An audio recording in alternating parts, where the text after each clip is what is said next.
ভেবে দেখো মন দিয়ে, বিষয়টা বেশ ভালো। তবে শুধু ঘরে বসে এই বিষয় নিয়ে কাজকর্ম করা যাবে না।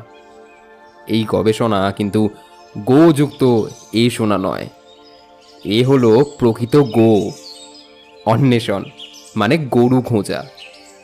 বিকেলের চায়ের আসরে সদ্য ভেজে আনা গরম গরম চিংড়ির কাটলেটে কামড় দিয়ে কথাগুলো বেশ হালকা স্বরেই বললেন ইউনিভার্সিটির জনপ্রিয় অধ্যাপক শ্রী শুভাশিস সিনহা। ওনার মুখে এই কথাগুলো শুনে একটু অবাক হয়ে ওনার স্ত্রী ভারতী সিনহা বললেন, কি ব্যাপার? আমি ঠিক বুঝলাম না, তুমি কি বলতে চাইছো? ভারতী দেবীও অধ্যাপিকা, তবে ইতিহাসের নয়, তিনি বাংলার অধ্যাপিকা। বিকেলের এই চায়ের আসরটা আসলে কিছুটা পারিবারিক কোয়ালিটি টাইম কাটানোর জন্য। দিনের শেষে কর্মক্ষেত্র থেকে ফিরে সিনহা দম্পতি তাদের দুই কন্যাকে সঙ্গে নিয়ে বেশ কিছুটা সময় কাটান। তারপর সন্ধে নামলে সবাই যে যার মতো নিজেদের পড়াশোনার জগতে ডুব দেয়। মাস 6 হলো তাদের বড় মেয়ের বিয়ে হয়েছে। বড় মেয়ে এবং জামাই একসময়ে সহপাঠী ছিল। বর্তমানে তারা দুজনেই একটি কলেজে শিক্ষকতা করে। তারাও কলেজ ফেরত মাঝে মধ্যেই বাড়িতে চলে আসে। বেশ কিছুক্ষণ আড্ডা দিয়ে ফিরে যায় তাদের আস্তানায়। আজও তারা এসেছে নতুন জামাইকে আপ্যায়ন করার জন্যই। এই চিংড়ির কাটলেট শেষ করে তার আইসটুকু নেওয়ার জন্যই বোধহয় শুভাশিসবাবু চোখ বন্ধ করে আরাম কেদারায় বসেছিলেন। সেই দেখে ওনার স্ত্রী ভারতী দেবী বললেন, একটু খোলসা করে বলবে তোমার মেয়ে ঠিক কি করতে চাইছে? এবার তিনি সচকিত হয়ে উঠে বসলেন। তারপর বললেন, মন কি বিষয় নিয়ে গবেষণা করতে চাইছে তা কি তুমি জানো? আমি কি করে জানবো? মাধু বাংলা সাহিত্য নিয়ে পড়েছে, ওকে আমি গাইড করেছি। কিন্তু ছোট মেয়ে তো তোমার, ও তোমার বিষয় নিয়ে পড়েছে, তাই ও কি করবে তা জানা আমার পক্ষে সম্ভব নয়। প্রৌঢ় দম্পতির দাম্পত্য কলহকে থামাতে ওনাদের বড় মেয়ে মাধু বলল, উফ, তোমাদের দেখে না নার্সারির বাচ্চাগুলো লজ্জা পাবে। কি হয়েছে একটু খুলে বলবে? আমাদের বাড়ি যাওয়ার সময় হয়ে এসেছে। বাবা, তুমি হেয়ালি না করে বললে বলো, আর না হলে চললাম আমরা। বলে ওর স্বামী দীপাঞ্জনকে বলে, চলো তো বাড়ি যাই। বড় মেয়ের ধমকে শুভাশিসবাবু সোজা হয়ে উঠে বললেন, আরে মা, তুই এত রাগিস না রে, দাঁড়া দাঁড়া বলছি। তা তোর বোন গবেষণার বিষয় কি চয়েস করেছে সেটা কি তুই জানিস? প্রাচীন মন্দিরের স্থাপত্যের ইতিহাস, মানে ওই ধর পুরীর জগন্নাথ মন্দির 11 শতক নাগাদ ওটা তৈরি হয়। পুরোপুরি হিন্দু মন্দির, অথচ মন্দিরের স্থাপত্য শৈলীতে কলিঙ্গ বৌদ্ধ দরবাড়ির সংস্কৃতির নিদর্শন রয়েছে।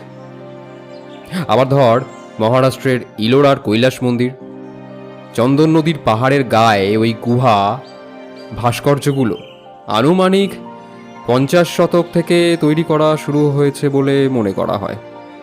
হিন্দু, বৌদ্ধ, জৈন এই 3 ধর্মের সহবস্থান ওই 34টি গুহা। তার মধ্যে সবথেকে বড় গুহা হলো কৈলাস। কিন্তু যেসব শিল্পীরা এই মন্দির বানালো তাদের সম্বন্ধে কতটুকুই আর আমরা জানি। এতক্ষণ কথাগুলো বলে একটু থামলেন প্রফেসর। জানালার জাবড়ি দিয়ে গোধূলির ম্লান আলো এসে ওনার মুখে পড়ছিল। খোলা জানালা দিয়ে যে এক টুকরো আকাশ দেখা যাচ্ছিল, সেখান দিয়ে উনি দেখলেন এক ঝাঁক পাখি দিনের শেষে নিজের ঘরে ফেরার জন্য সংঘবদ্ধভাবে উড়ে যাচ্ছে। প্রফেসর সেই দিকে একটু সময়ের জন্য তাকিয়ে থেকে উদাস মুখে বললেন, বিষ্ণুপুরের টেরাকোটার মন্দিরই হোক বা রাজস্থানের দিলওয়ার মন্দির, যুগ যুগ ধরে রাজা বা সুলতান, মানে যাদের আর্থিক পৃষ্ঠপোষকতায় স্থাপত্যগুলো নির্মাণ হয়েছিল, তাদের নামই ইতিহাস মনে রাখে। কিন্তু যেসব শিল্পী, ভাস্কর বা স্থপতিরা তাদের মাথার ঘাম পায়ে ফেলে মন্দির সৃষ্টি করেছিল, তাদের কথা কালের অন্তরালেই চাপা পড়ে গেছে। তা তোমার ছোট মেয়ে মন ওই বিষয়টাই ওর গবেষণার বিষয় করবে বলে ঠিক করেছে। মানে বিভিন্ন পুরনো মন্দির বা স্থাপত্য কীর্তির সৃষ্টির পিছনে যে সব কর্মীরা রয়েছে, কিন্তু যুগের পর যুগ ধরে যারা ইতিহাসের অন্তরালেই চলে গেছে, তাদেরকে নিয়েই গবেষণা করতে চায় মন। বুঝলে কিছু? শুভাশিসবাবুর কথায় ওনার স্ত্রী বললেন, এটা তো ভালো খবর। তা তুমি তখন থেকে এই সামান্য বিষয় নিয়ে এত কথা বলছো কেন? নিঃসন্দেহে বিষয়টা ভালো, তবে কি জানো, ঘরে বসে বই পড়ে এই গবেষণা একদমই করা যাবে না। তথ্য সংগ্রহের জন্য বিভিন্ন জায়গায় যেতে হবে, গরু খোঁজার মতো সঠিক তথ্যের সন্ধান করতে হবে, তবেই জানা যাবে এদের কথা। কথাগুলো বলে স্ত্রীর দিকে তাকিয়ে মিটিমিটি হাসতে লাগলেন। স্বামীর এত বড় ভাষণ শুনে রীতিমতো তেলে বেগুনে জ্বলে উঠলেন ভারতী দেবী। হাত দিয়ে ওনার স্বামীকে থামিয়ে বললেন, থাক, তোমাকে আর সন্ধি বিচ্ছেদ করে গরু আসবে কি আসবে না তা বোঝাতে হবে না। তা কোন গবেষণাটা ঘরে বসে হয় শুনি? মাধু যে লোকসাহিত্য নিয়ে থিসিস করলো, তাতে ওকে কোথায় না যেতে হয়েছে। জয়দেবের কেঁদুলির মেলা থেকে সাঁওতালদের টুসু পড়ো, সব জায়গাতে গেছে ও। যত বয়স বাড়ছে ততই তোমার সব কিছুতে নাটকীয়তা বাড়ছে। সিনহা দম্পতির 2 মেয়ে। বড় মেয়ে মধুরা ওর মায়ের মতোই বাংলা ভাষা নিয়ে পড়াশোনা করছে, আর ছোট মেয়ে মন্দাক্রান্তা ওর বাবার মতোই ইতিহাসে আগ্রহী। মন্দাক্রান্তা এবার নেট কোয়ালিফাই করে গবেষণা শুরু করতে যাচ্ছে। সেই নিয়েই আজ বিকেলের আসর জমে উঠেছিল। শাশুড়ি মায়ের উষ্মা মুখ বুঝতে পেরে বড় জামাই দীপাঞ্জন বলল, মা, বাপির কথাগুলো কিন্তু ভীষণ সত্যি। আর দেখো কি সুন্দর করে বাপি বিষয়টা বোঝালো।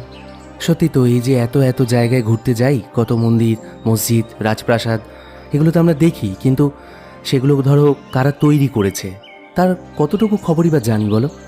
খালি ওই কোণারকের সূর্য মন্দির দেখতে যাওয়ার আগে বাসের গাইড ওই মন্দিরের মঙ্গল কলস বসানোর কাহিনীটা বলল, ওইটুকুই জানলাম। ভাবো তো, 1200 শ্রমিক যা পারল না তা একটা 12 বছরের বাচ্চা করলো, ভাবা যায়? শুভাশিসবাবু তার জামাতাকে উদ্দেশ্য করে বললেন, ওই গল্পটা নিয়ে ঐতিহাসিকদের মধ্যে মতান্তর রয়েছে। ধরো, আমি ধরে নিলাম যে ওই ধরমপদ নামের বাচ্চাটাই মঙ্গল কলসটা বসিয়েছিল। তাতেও আশ্চর্যের কিছুই নেই। ধরমপদ হয়তো এইরকমই যে পৃথিবীর 50 লক্ষ বাচ্চার মধ্যে একজন ছিল, যাদের বুদ্ধিমত্তা সাধারণ মানুষের থেকে অনেক বেশি। প্রফেসর সিনহার কথা শেষ হতেই ওনার বড় মেয়ে মাধু বলল, বাপি, তুমি সত্যি জিনিয়াস। যে কোনো বিষয় কোথা থেকে যে কোথায় নিয়ে যাও। বলে হাসতে লাগলো। সেই দেখে মধুরার বর দীপাঞ্জন বলল,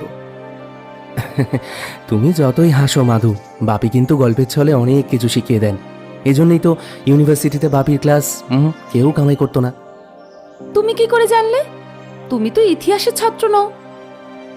না মানে, হিস্ট্রির কয়েকটা মেয়ের সাথে ভালো আলাপ ছিল আমার, তাই ওরাই বাপির কথা বলতো খুব। তবে রে, বার করছি তোমার বান্ধবী করা। মেয়ে জামাইয়ের খুনসুটিতে সিনহা দম্পতি একটু আগের নিজেদের অভিমানের কথা ভুলে যান। মেয়ে জামাইকে শান্ত করে তাদের নিয়ে মেতে ওঠেন অন্য আলোচনায়।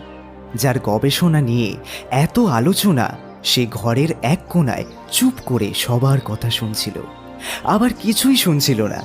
ছোট থেকেই মন্দাক্রান্তা একটু অন্তর্মুখী বা চুপচাপ স্বভাবের।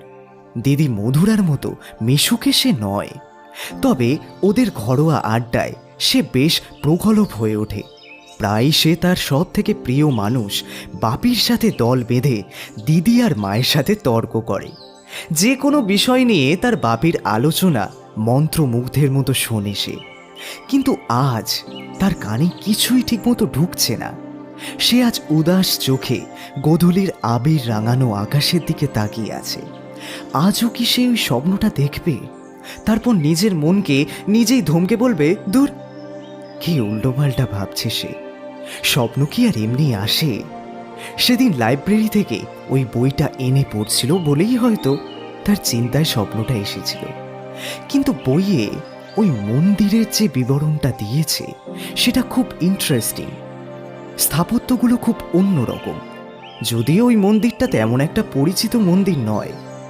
বহুদিন ধরে ওখানে আর কোনো পুজো হয় না। পলাশপুর জায়গাটার নামও আগে শুনেছে বলে মনে পড়ছে না।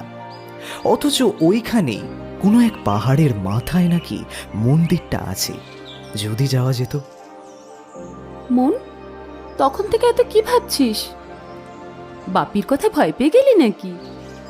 আরে বাপি তো এই রকমই, যত উল্টোপাল্টা কথা বলে, তোকে ভয় দেখাচ্ছি। আরে জমিয়ে কাজ কর, আমি তোকে বলছি সাবজেক্টটা খুব ভালো। এর আগে খুব বেশি এইসব নিয়ে কেউ কাজ করেছে বলে শুনিনি। অত চিন্তার কি আছে? যা তো, খুশি মনে কাজে লেগে পড়। লাইব্রেরিতে গিয়ে বইপত্রগুলো খোঁজ করে নিস, বাড়ির বইগুলো ফলো কর। আর বাপি মুখে যাই বলুক না কেন, বাপির সাহায্য তো আছেই। আসলে কদিন আগে লাইব্রেরি থেকে একটা বই এনে পড়েছিলাম। তাতে পলাশপুর বলে একটা জায়গায় একটা মন্দিরের সম্পর্কে লেখা ছিল। মন্দিরটায় এখন আর কেউ পুজো দেয় না। আসলে ওই মন্দিরটায় কোনোদিন পুজো হতো কি না তাই নিয়েও একটা সন্দেহ আছে। সব থেকে বড় কথা, কোনো কারণে মন্দিরটা কিন্তু অসম্পূর্ণ।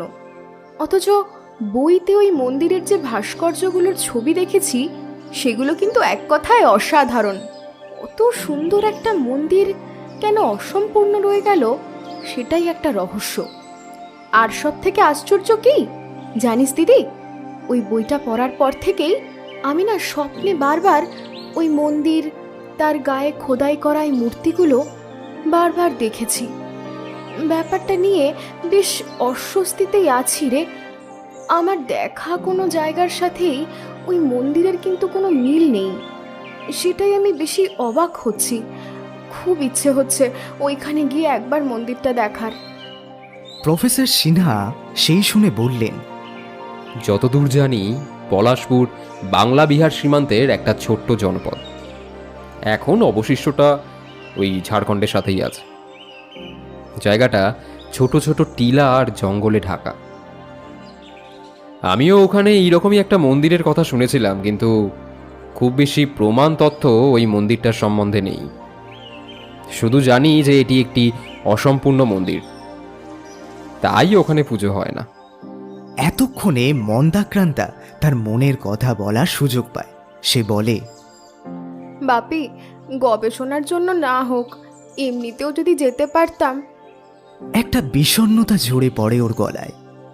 দীপাঞ্জন অনেকক্ষণ ধরে চুপ করে বসেছিল। সে এবার বলল, আচ্ছা, বলছিলাম আমি একটু চেষ্টা করে দেখব। মানে আমার খুব প্রিয় একটা ছাত্র আছে যার বাড়ি ওই পলাশপুরের দিকে। ওকে জিজ্ঞেস করে দেখি যদি কোনো হদিশ পাই তো। চিন্তা করো না ছোট গিন্নি, আমি তোমার সহায় হব। দীপাঞ্জনের কথায় সবাই হো হো করে হেসে ওঠে। মন্দাক্রান্তার ঠোঁটের কোণের হাসির ঝিলিক দেখা যায়। আস্তে আস্তে সন্ধ্যা ঘনিয়ে রাত নেমে আসে সিনহাদের উত্তর কলকাতার প্রাসাদপ্রম পুরনো বাড়িটায়। মধুরার দীপাঞ্জন শ্বশুর, শাশুড়ি, শালি সবার কাছ থেকে বিদায় নিয়ে নিজেদের দক্ষিণ কলকাতার ফ্ল্যাটের দিকে রওনা দেয়। সান্ধ্য আড্ডাও ভেঙে যায়। মন্দাক্রান্তাও নিজের ঘরে এসে বইপত্র নিয়ে বসে।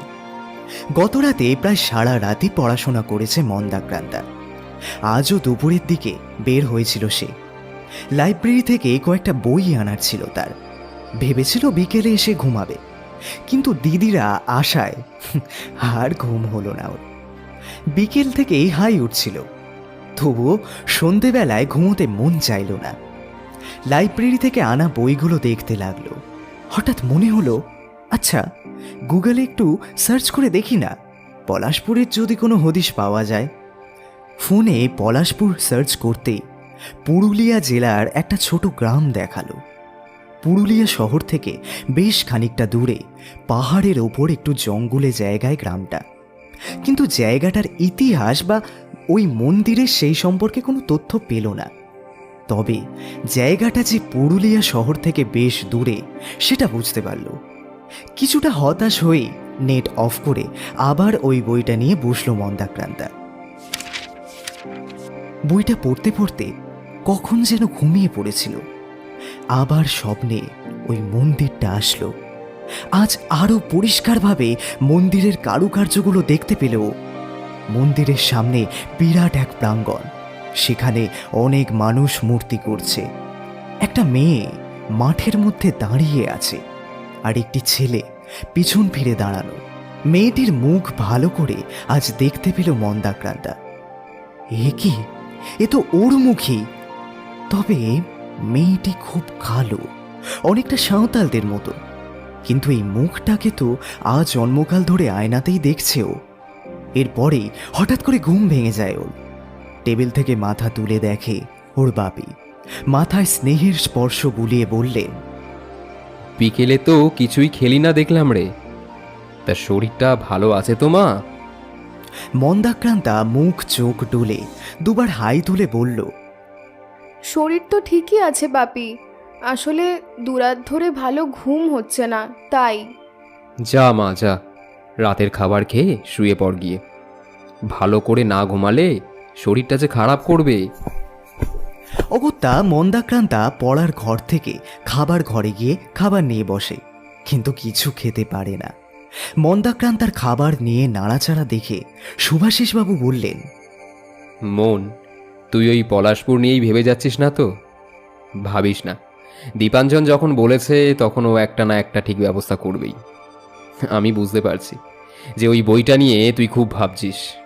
আজও দেখলাম যে টেবিলে ওই বইটা খোলা ছিল, হ্যাঁ তুই তার উপরেই মাথা দিয়েই ঘুমিয়ে পড়েছিলি। তবে কি জানিস মা, সব বইয়ের সব তথ্য কিন্তু সঠিক হয় না। হয়তো দেখলি যে ওই রকম কোনো মন্দিরই নেই, আর ওগুলো সবই লেখকের কল্পনা। না বাপি, সবটা কি করে কল্পনা হয় গো? বইতে যে ভাস্কর্য আর স্থাপত্যের কথা লেখা আছে সবটা কি করে মিথ্যে হয়? এত নির্ভুল বর্ণনা রয়েছে যে তুমি ভাবতেও পারবে না বাপি। বেশ, তোর ওই বইটা আমাকে একটু পড়তে দিস, আমি দেখব। মন্দাক্রান্তা কোনো কথা না বলে ঘাড় নাড়ায়। খাওয়া শেষ হলে পর রাতে শুতে যাওয়ার আগে ড্রেসিং টেবিলের সামনে বসে একটু ক্রিম ঘষছিল মন্দাক্রান্তা। হঠাৎ করে আয়নায় একটা মেয়ের প্রতিবিম্ব ফুটে ওঠে। সেই দেখে চমকে ওঠেও। আয়নার দিকে তাকিয়ে দেখে, আরে এ তো তারই প্রতিবিম্ব। খালি মেয়েটির বয়স খুব বেশি হলে 16 কি 17, আর গায়ের রং সাঁওতালদের মতো ঘন কৃষ্ণবর্ণ। মেয়েটিকে দেখার জন্য সে পিছন ফেরে, কিন্তু আর কাউকে দেখতে পায় না। ঘরের এদিক ওদিক তাকিয়েও দেখে কেউ নেই। এবার আয়নায় নিজের মুখ দেখে। এই তো তার নিজের প্রতিবিম্ব। ধপধপে ফর্সা, পান পাতার মতো মুখের গড়ন, গোলাপি পাতলা দুটো ঠোঁট, আয়ত চোখ, তীক্ষ্ণ নাক, দীর্ঘাঙ্গী। বছর 23-এর মন্দাক্রান্তা, সে নিজে। ওই মেয়েটির কোনো চিহ্ন আর নেই। নিশ্চয়ই পরপর 2 রাত না ঘুমানোর জন্য হ্যালুসিনেশন হচ্ছে। মুখে ক্রিম ঘষতে ঘষতে বিছানায় এসে শুয়ে পড়ল মন্দাক্রান্তা। তারপরে 2 চোখ বেয়ে ঘুম নেমে এলো। এর মাঝের দিনগুলোয় তেমনভাবে আর কোনো অসুবিধে হয়নি মন্দাক্রান্তার। বইটাও এখন আর ওর কাছে নেই। ওর বাবা শুভাশিস বাবুই বইটা নিজের কাছে রেখেছে। তবে পরশু রাতে মনে হয় পূর্ণিমা ছিল। জানলা দিয়ে জ্যোৎস্নার আলো এসে লুটোপুটি খাচ্ছিল মন্দাক্রান্তার দুধ সাদা বিছানায়। ওর সেদিন সন্ধেবেলা থেকেই মাইগ্রেনের ব্যথা শুরু হয়েছিল, তাই দক্ষিণের জানলা খুলে আলো নিভিয়ে চোখ বন্ধ করে শুয়েছিল সে। বেশ কিছুক্ষণ পরে ব্যথাটা একটু কমলে চোখ খুলেও শুয়ে শুয়ে জানলা দিয়ে আসা চাঁদের আলো দেখতে বেশ ভালো লাগছিল মন্দাক্রান্তার। বসন্তকালের দক্ষিণা বাতাস এসে শরীর জুড়িয়ে দিচ্ছিল। হঠাৎ দেওয়ালের দিকে তাকিয়ে দেখল অন্ধকার ঘরে চাঁদের আলোতে 2 নারী পুরুষের অতি ঘনিষ্ঠ অবস্থার ছায়া ওর ঘরের দেওয়ালে পড়েছে। মন্দাক্রান্তা চমকে ওঠে, ঘরের আলো জ্বালিয়ে দেয়।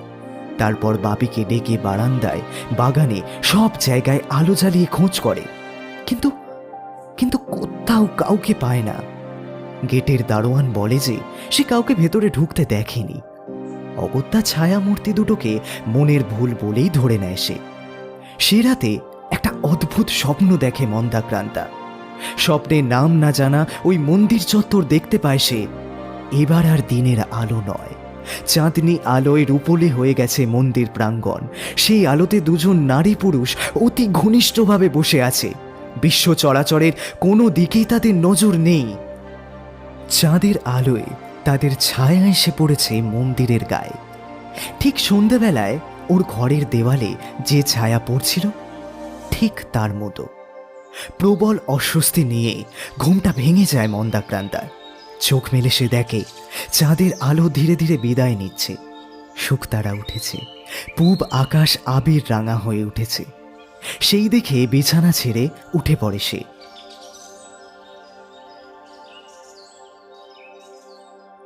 পরের রবিবার বিকেলবেলা মধুরার বর দীপাঞ্জন ওর ছাত্র শিবমকে ওর শ্বশুরবাড়ি নিয়ে আসে।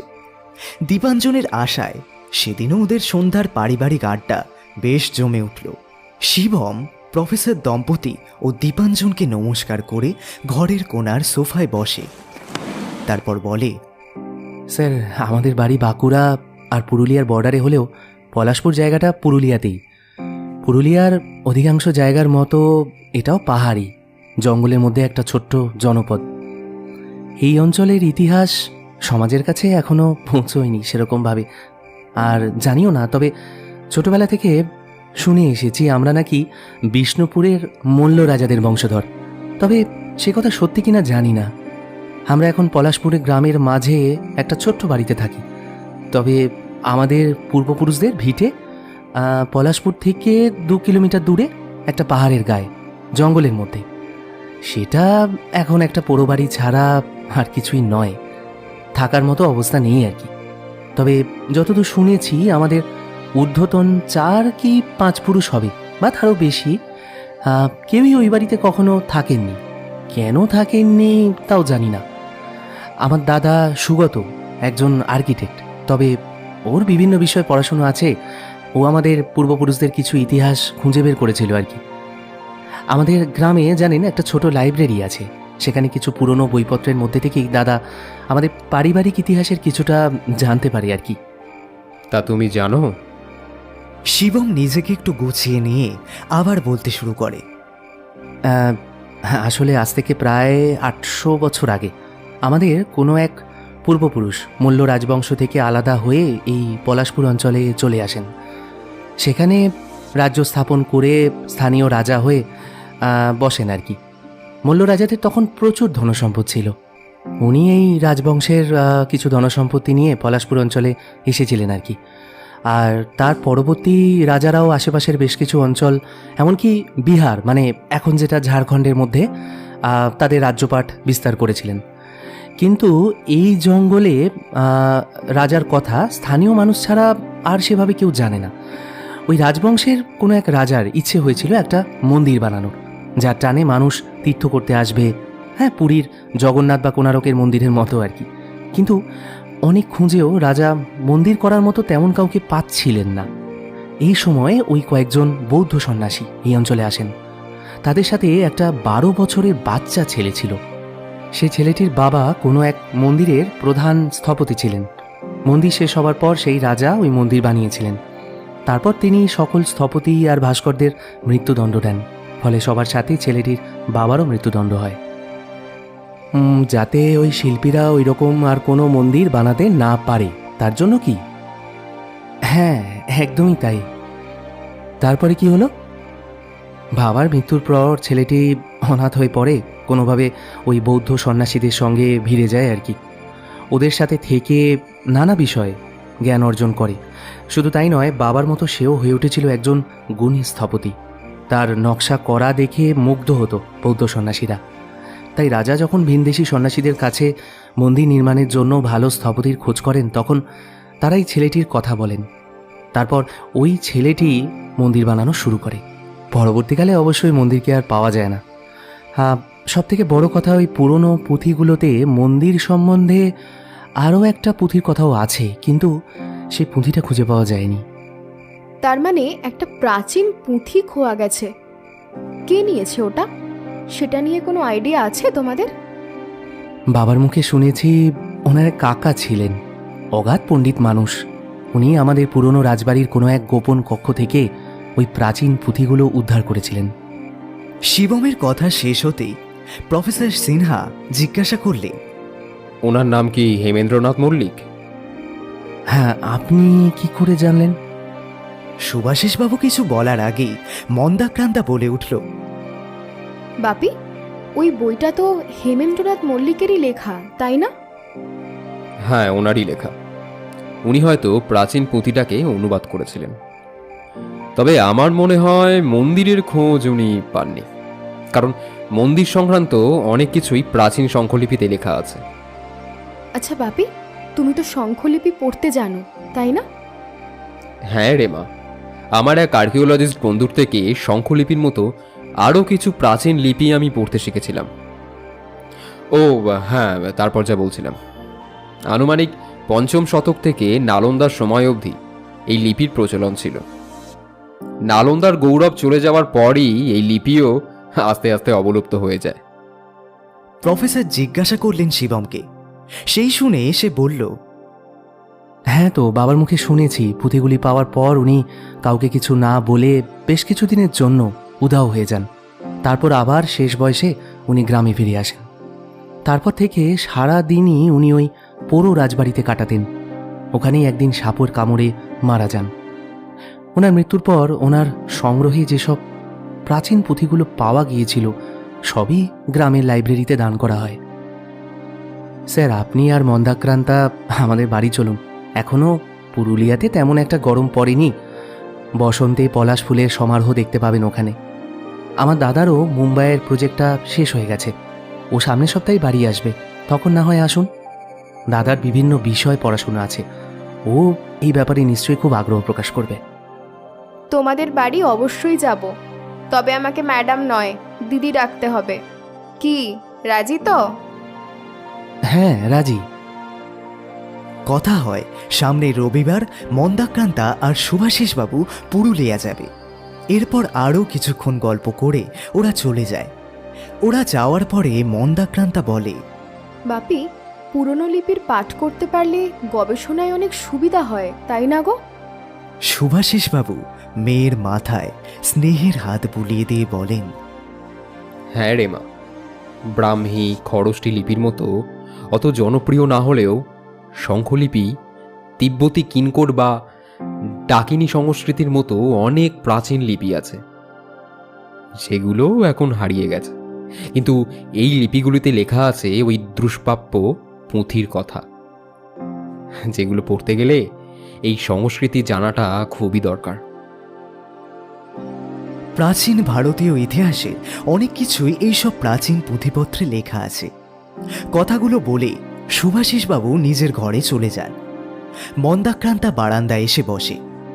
আজ চাঁদ অনেকটাই মেঘে ঢাকা, তবুও মেঘের আড়াল থেকে চাঁদের আলো এসে ওদের বাগানে পড়েছে।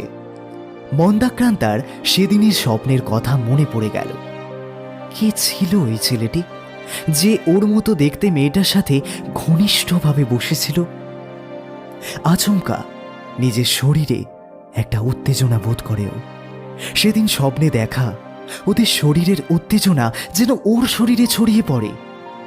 সুদূর লোকের নাম না জানা এক পুরুষের জন্য মনটা উচ্চাটন করে ওঠে ওর। কিছুক্ষণ পরে নিজের আচরণে নিজেই অবাক হয়ে যায় মন্দা। তারপর নিজের ঘরে গিয়ে বইপত্র নিয়ে বসে। রবিবারের রাতে ট্রেন ধরে পরদিন ভোরে পুরুলিয়া স্টেশনে এসে পৌঁছালো মন্দাক্রান্তা ও সুভাষিস সিনহা। স্টেশন থেকে বাইরে বেরিয়ে শিবমের সাথে দেখা হয় ওদের। শিবম ওদের ছোট লাগেজ দুটো কাঁধে তুলে নেয়। তারপর ট্রলিটা মন্দাক্রান্তার হাত থেকে নেওয়ার জন্য হাত বাড়ায়। মন্দাক্রান্তা বাধা দিয়ে বলে, এটা আমি টেনে নিয়ে যেতে পারবো ভাই। এমন সময় বছর 26-এর একটি ছেলে ওদের দিকে এগিয়ে এলো। শিবমকে দেখিয়ে বলল, স্যার, মন্দি, এটা আমার দাদা সুগত। সুগত সুভাষিস বাবুর পায়ে হাত দিয়ে নমস্কার করল। তারপর মন্দাক্রান্তাকে হাত জোর করে নমস্কার করে বলল, আপনি তো মন্দাক্রান্তা ভাইয়ের মন্দিদি, তাই তো? মন্দাক্রান্তা একটা সম্মতিসূচক হাসি হেসে সুগতর দিকে তাকালো। 6 ফুটের ওপরে লম্বা, গ্রিক ভাস্কর্যের মতো চেহারা উজ্জ্বল শ্যামবর্ণের ছেলেটির সাথে শিবমের চেহারার কোনো মিলই নেই। শিবম ছোটখাটো ফর্সা চেহারা, আর সুগত তার উল্টো। সুগত এবার সবাইকে তাড়া দিয়ে বলল, বলছিলাম আমাদের কিন্তু অনেকটা পথ যেতে হবে, তাড়াতাড়ি চলুন প্লিজ। মন্দাক্রান্তা ট্রলি ব্যাগটাকে টেনে স্টেশন থেকে বের হয়ে আসে। এমন সময় অসাবধানে একটা সিঁড়িতে হোঁচট খেয়ে যায়, কিন্তু পড়ে যাওয়ার আগে সুগত এসে ওকে ধরে ফেলে। সুগতর স্পর্শে মন্দাক্রান্তার সারা শরীরে যেন বিদ্যুৎ খেলে যায়। ওর মনে হয় এই স্পর্শ যেন তার জন্ম জন্মান্তরের চেনা। হঠাৎ করে ওর মনে পড়ে যায় সেই চাঁদনি রাতের যুগল মূর্তির কথা। মুহূর্তে নিজেকে সামলে নিয়ে গাড়ির দিকে এগিয়ে যায় মন্দাক্রান্তা।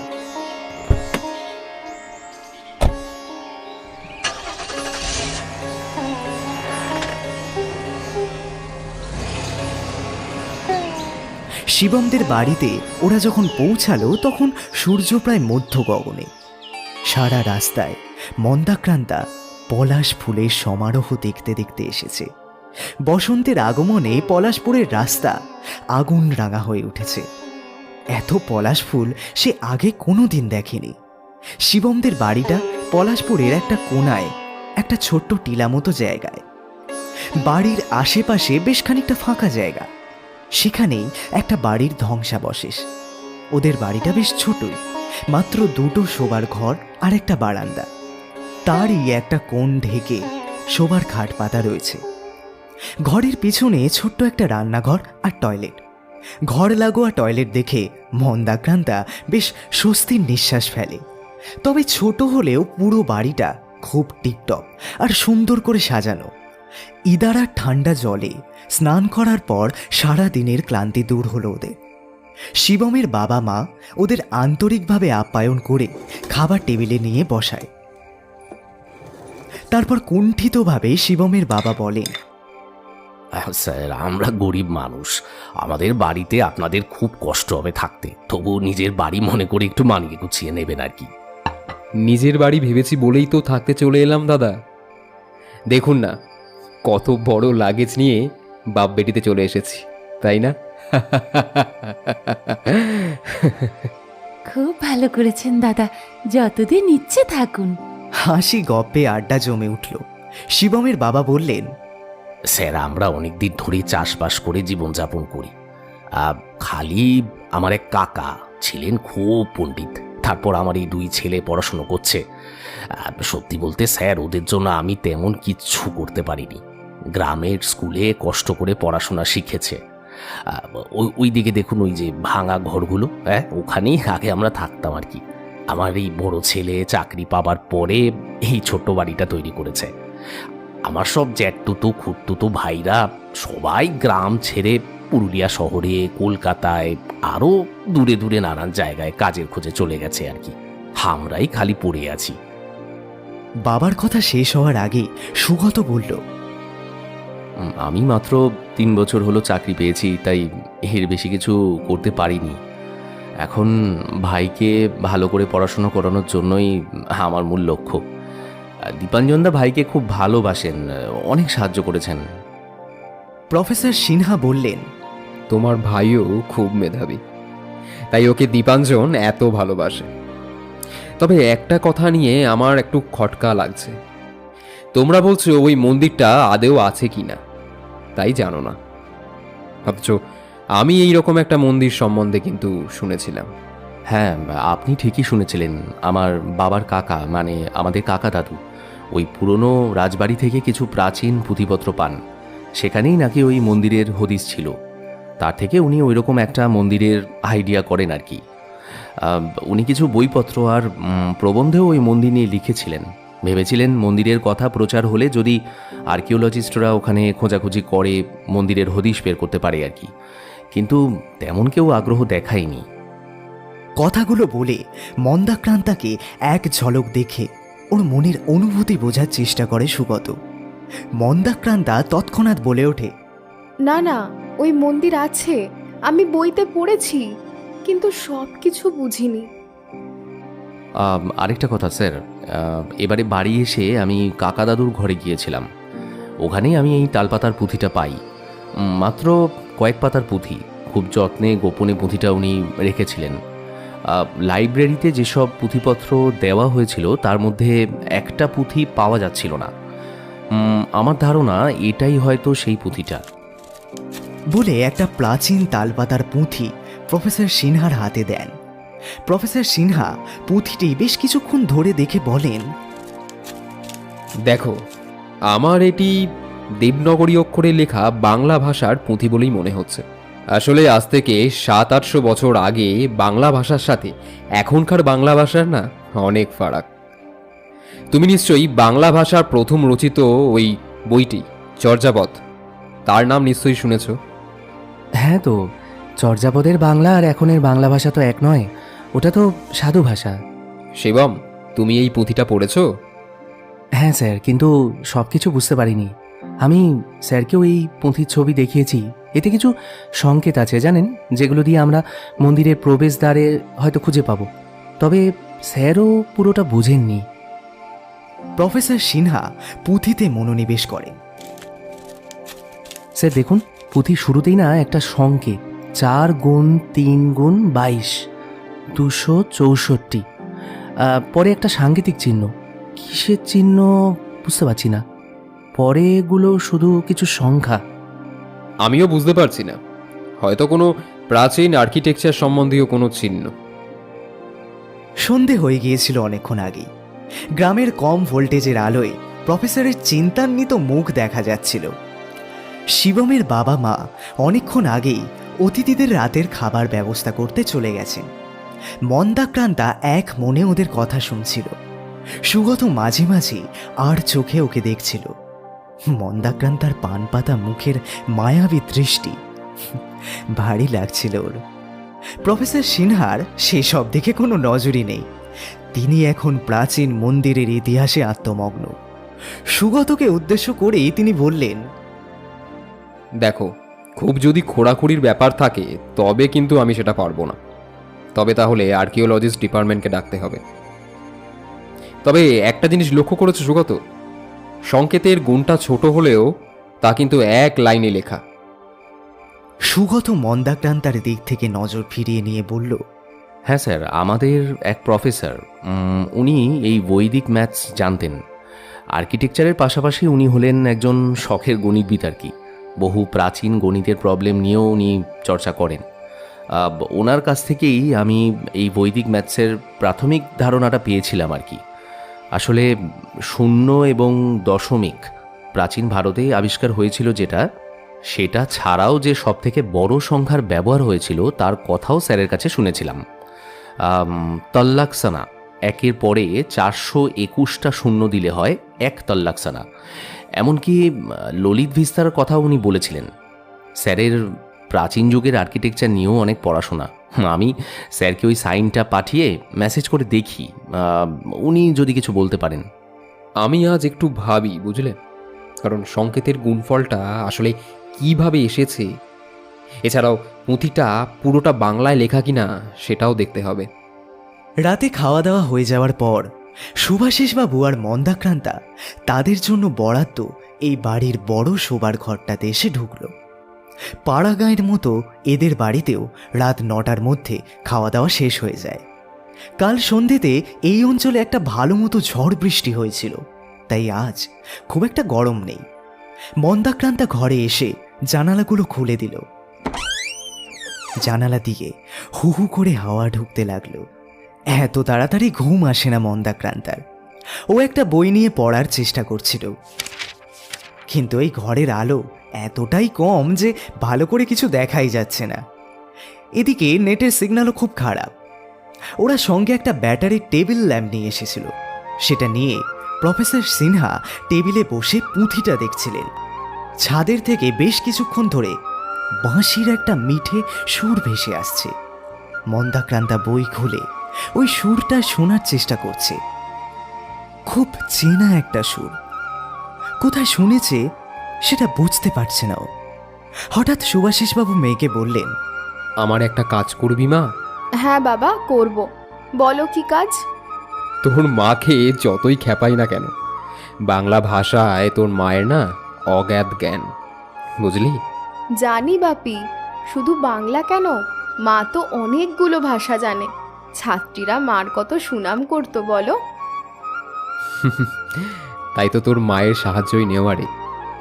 1000 বছর আগের বাংলা ভাষা আমার থেকে না তোর মা খুব ভালোভাবেই জানে। শুধু তাই নয়, জানিস আমার সঙ্গে সঙ্গে পাল্লা দিয়ে তোর মা অনেক প্রাচীন লিপিও পড়া শিখেছিল। এই পুঁথিগুলির কতগুলো জায়গায় আমার খুব খটকা রয়েছে, তাই এই পুঁথিটাকে PDF ফরম্যাটে তোর মাকে পাঠিয়েছিলাম। কিন্তু নেটের তো সিগন্যালই পাচ্ছি না। তোর মাকে ফোন করলাম, সে বলল যে সে নাকি সব কিছু আমার এই সব প্রশ্নের উত্তরটা পাঠিয়ে দিয়েছে।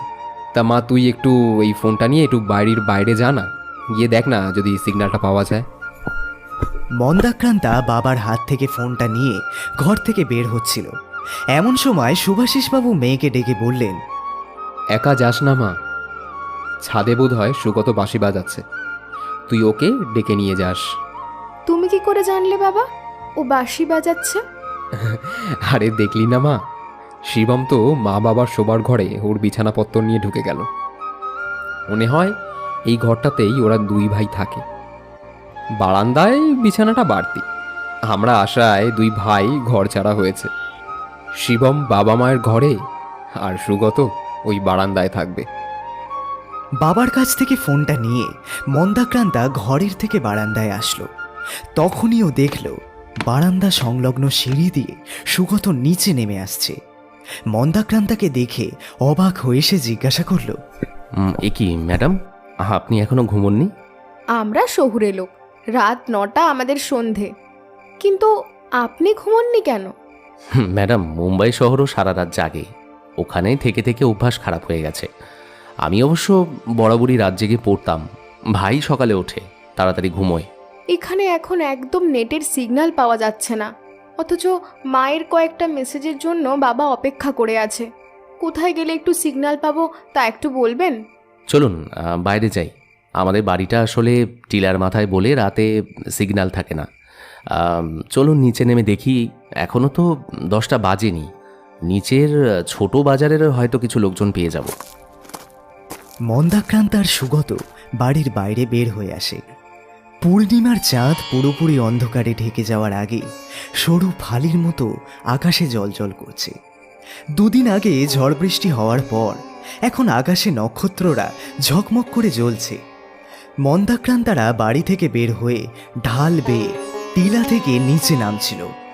হঠাৎ ও একটা পাথরে ধাক্কা খেয়ে নিচে গড়িয়ে পড়ে যাচ্ছিল। সুগত তাড়াতাড়ি ওকে ধরে ফেলে। মন্দাক্রান্তা লজ্জা পেয়ে বলে, এই নিয়ে 2 বার আপনি আমাকে পড়ে যাওয়া থেকে বাঁচালেন। এটা খুব স্বাভাবিক ম্যাডাম, একে তো অন্ধকার, তার মধ্যে ঢালু রাস্তা, নতুন মানুষের পথ চলতে অসুবিধে তো হবেই। আপনি আমার হাতটা ধরে চলুন। সীমিত জ্যোৎস্নার লোকে মন্দাক্রান্তার লজ্জা রাঙা মুখ দেখতে না পেলেও সে যে লজ্জা পাচ্ছে বুঝেই সুগত বলল, আরে ম্যাডাম, মনে করুন না আপনি পাহাড়ে অভিযানে বের হয়েছেন, আর আমি বেচারা শেরপা আপনাকে হাত ধরে পথ দেখাচ্ছি। সুগতর রসিকতায় ওরা দুজনেই হেসে ওঠে। তারপর মন্দাক্রান্তা সুগতর হাত ধরে বলে, আমার কিন্তু একটা নাম আছে, আপনার ম্যাডাম ডাকটা বেশ ভারী লাগছে আমার কাছে। মন্দাক্রান্তা থেকেও ভারী বুঝি? অত বড় নামে ডাকবেন কেন, সংক্ষেপে মন ডাকুন না। এরপর দুজনেই হাসতে হাসতে এগিয়ে চলে টিলার ঢালবে। মৃদুমন্দ দক্ষিণা বাতাস বইছিল। সুগত যতই বলুক একটা অপরিচিত ছেলের হাত ধরতে মন্দাক্রান্তার বেশ অস্বস্তি হচ্ছিল, কিন্তু অন্ধকার ঢালু রাস্তায় পড়ে যাওয়ার ভয়ে হালকা করে সুগতর কবজির কাছে হাত রেখে এগোতে লাগলো। সকালের মতো এখনও সুগতর স্পর্শটা বড় পরিচিত মনে হচ্ছিল। ওর একটা অন্যরকম উত্তেজনাও টের পাচ্ছিল। অথচ আজই তো সকালে ওদের প্রথম দেখা হলো। আরও অবাক হচ্ছে নিজের ব্যবহার দেখে। সারা জীবন শুনে আসছে ও মুখচোরা মিশুকে নয়, ও নিজের পরিচিতির গণ্ডির বাইরে কথা বলতে খুব অস্বচ্ছন্দ বোধ করে। কিন্তু এদের সবার সাথে ও এত সাবলীল হচ্ছে কি করে? কিছুক্ষণ পরেই সুগত বলল, আপনার মন্দাক্রান্তা নামটা যতটাই ভারী, মন কিন্তু ততটাই হালকা, অনেকটা ওই বেনারসি শাড়ি আর শিফন শাড়ির মতো আর কি। বাবারে, আপনি তো অনেক কিছু জানেন। একেবারেই নয়, আসলে কদিন আগেই আমার কলেজের এক সিনিয়র দাদার বিয়ে গেল। ওই দাদাও মুম্বাইতে থাকে। ও আর কাউকে না পেয়ে আমার মতো আনাড়িকে দিয়ে বিয়ের মার্কেটিং করিয়েছিল, তাই একটু আধটু জানতে পারা আর কি। সুগতর সপ্রতিভ ব্যবহারে মন্দাক্রান্তার আড়ষ্ঠতা কেটে যায়। ভালোই হলো, এরপর আপনার বিয়ের বাজার সহজেই করতে পারবেন। এবার সুগত হো হো করে হেসে ওঠে, তারপর বলে, দেরি আছে ম্যাডাম, আগে বাড়িটা কমপ্লিট করি, ভাইয়ের পড়াশোনা শেষ হোক, তারপর সব ভাবা যাবে। ওরা হাঁটতে হাঁটতে বাজারের কাছে চলে এলো। বাজারের সব দোকানই প্রায় বন্ধ, শুধুমাত্র একটা কোল্ড ড্রিঙ্কস চিপসের দোকান তখনও খোলা আছে। সুগত বলল, চলুন না, ওই দোকানটার সামনে দাঁড়িয়ে দেখি সিগন্যাল আসে কিনা। হ্যাঁ চলুন। ওরা দোকানের সামনে এসে দাঁড়ায়। সুগত দোকানিকে দুটো কোল্ড ড্রিঙ্কস দিতে বলে একটা কোল্ড ড্রিঙ্কসের বোতল মন্দাক্রান্তার দিকে এগিয়ে দিয়ে বলে, এই নিন ম্যাডাম। আবার ম্যাডাম? সরি, মন। কথার মাঝেই মন্দাক্রান্তা শুভাশিসবাবুর ফোনটা খুলে একটু বিরক্ত হয়ে সুগতকে বলে, দেখুন বাবার কাণ্ড, মোবাইল ডেটাই অফ করে রেখেছে। মন্দাক্রান্তা ডেটা অন করতেই পর পর মেসেজ ঢুকলো। সেই দেখে ও বিরক্ত হয়ে বলল, থুর, বাবা কি যে না দেখেইনি যে ডেটা অফ আছে, শুধু শুধু এতটা পথ আসলাম। এর মধ্যেই টুং করে একটা মেসেজ ঢুকলো। সুগত পকেট থেকে ফোনটা বের করে স্বগতোক্তির মতো বলল, এতক্ষণে তাহলে স্যারের মেসেজ পাওয়া গেল। মন্দাক্রান্তার কোল্ড ড্রিঙ্কস খাওয়া হয়ে গিয়েছিল। ওর হাত থেকে বোতলটা নিয়ে সুগত বলে, এখানে না আসলে কিন্তু নেট পেতেন না মন। চলুন এবার বাড়ির দিকে এগোই। এরপর ওরা আবার চড়াই ভেঙে নিজেদের বাড়ির দিকে এগিয়ে যায়। গাঢ় আধার মাখানো নিস্তব্ধ প্রকৃতির মধ্যে দিয়ে যেতে যেতে সুগত বলল, জানেন মন, একটা কথা অনেকক্ষণ ধরে আপনাকে বলবো ভাবছিলাম, কিন্তু আপনি যদি কিছু মনে করেন তাই একটু বলতে সংকোচ হচ্ছে। সংকোচ না করে বলুন না। আসলে আপনাকে আমার ভীষণ চেনা মনে হয়। মনে হয় আমি বোধহয় আপনাকে যুগ যুগান্তর ধরে চিনি। আপনার চাহনি, হাসি সবই যেন আগে কোথাও দেখেছি। ইভেন আপনার গলার স্বরটাও আমার ভীষণ চেনা। অথচ চিন্তা করে দেখলাম যে আপনার চেহারার সাথে আমার পরিচিত কারোরই মেলে না। এমনকি আপনার উচ্চতা, গায়ের রং, গড়পড়তা বাঙালিদের থেকে আলাদা। তাই সুগত থেমে যায়। মন্দাক্রান্তা উদাস মুখে বলে, এই একই কথা আমিও আপনার ক্ষেত্রে ভেবেছি। এত চেনা আপনি, অথচ আজই তো প্রথম আলাপ আমাদের। রাত্রির নিস্তব্ধতা উপভোগ করতে করতে ওরা বাড়ি চলে এলো। তারপর দুজন দুজনকে শুভরাত্রি জানিয়ে ঘুমোতে চলে গেল। পরদিন সকালে উঠে শুভাশিসবাবু ও মন্দাক্রান্তা স্নান করে বাইরে বের হওয়ার পোশাক পরে বাইরের বারান্দায় এসে দেখল শিবম আর সুগত বাইরে যাওয়ার জন্য তৈরি হয়ে নিয়েছে।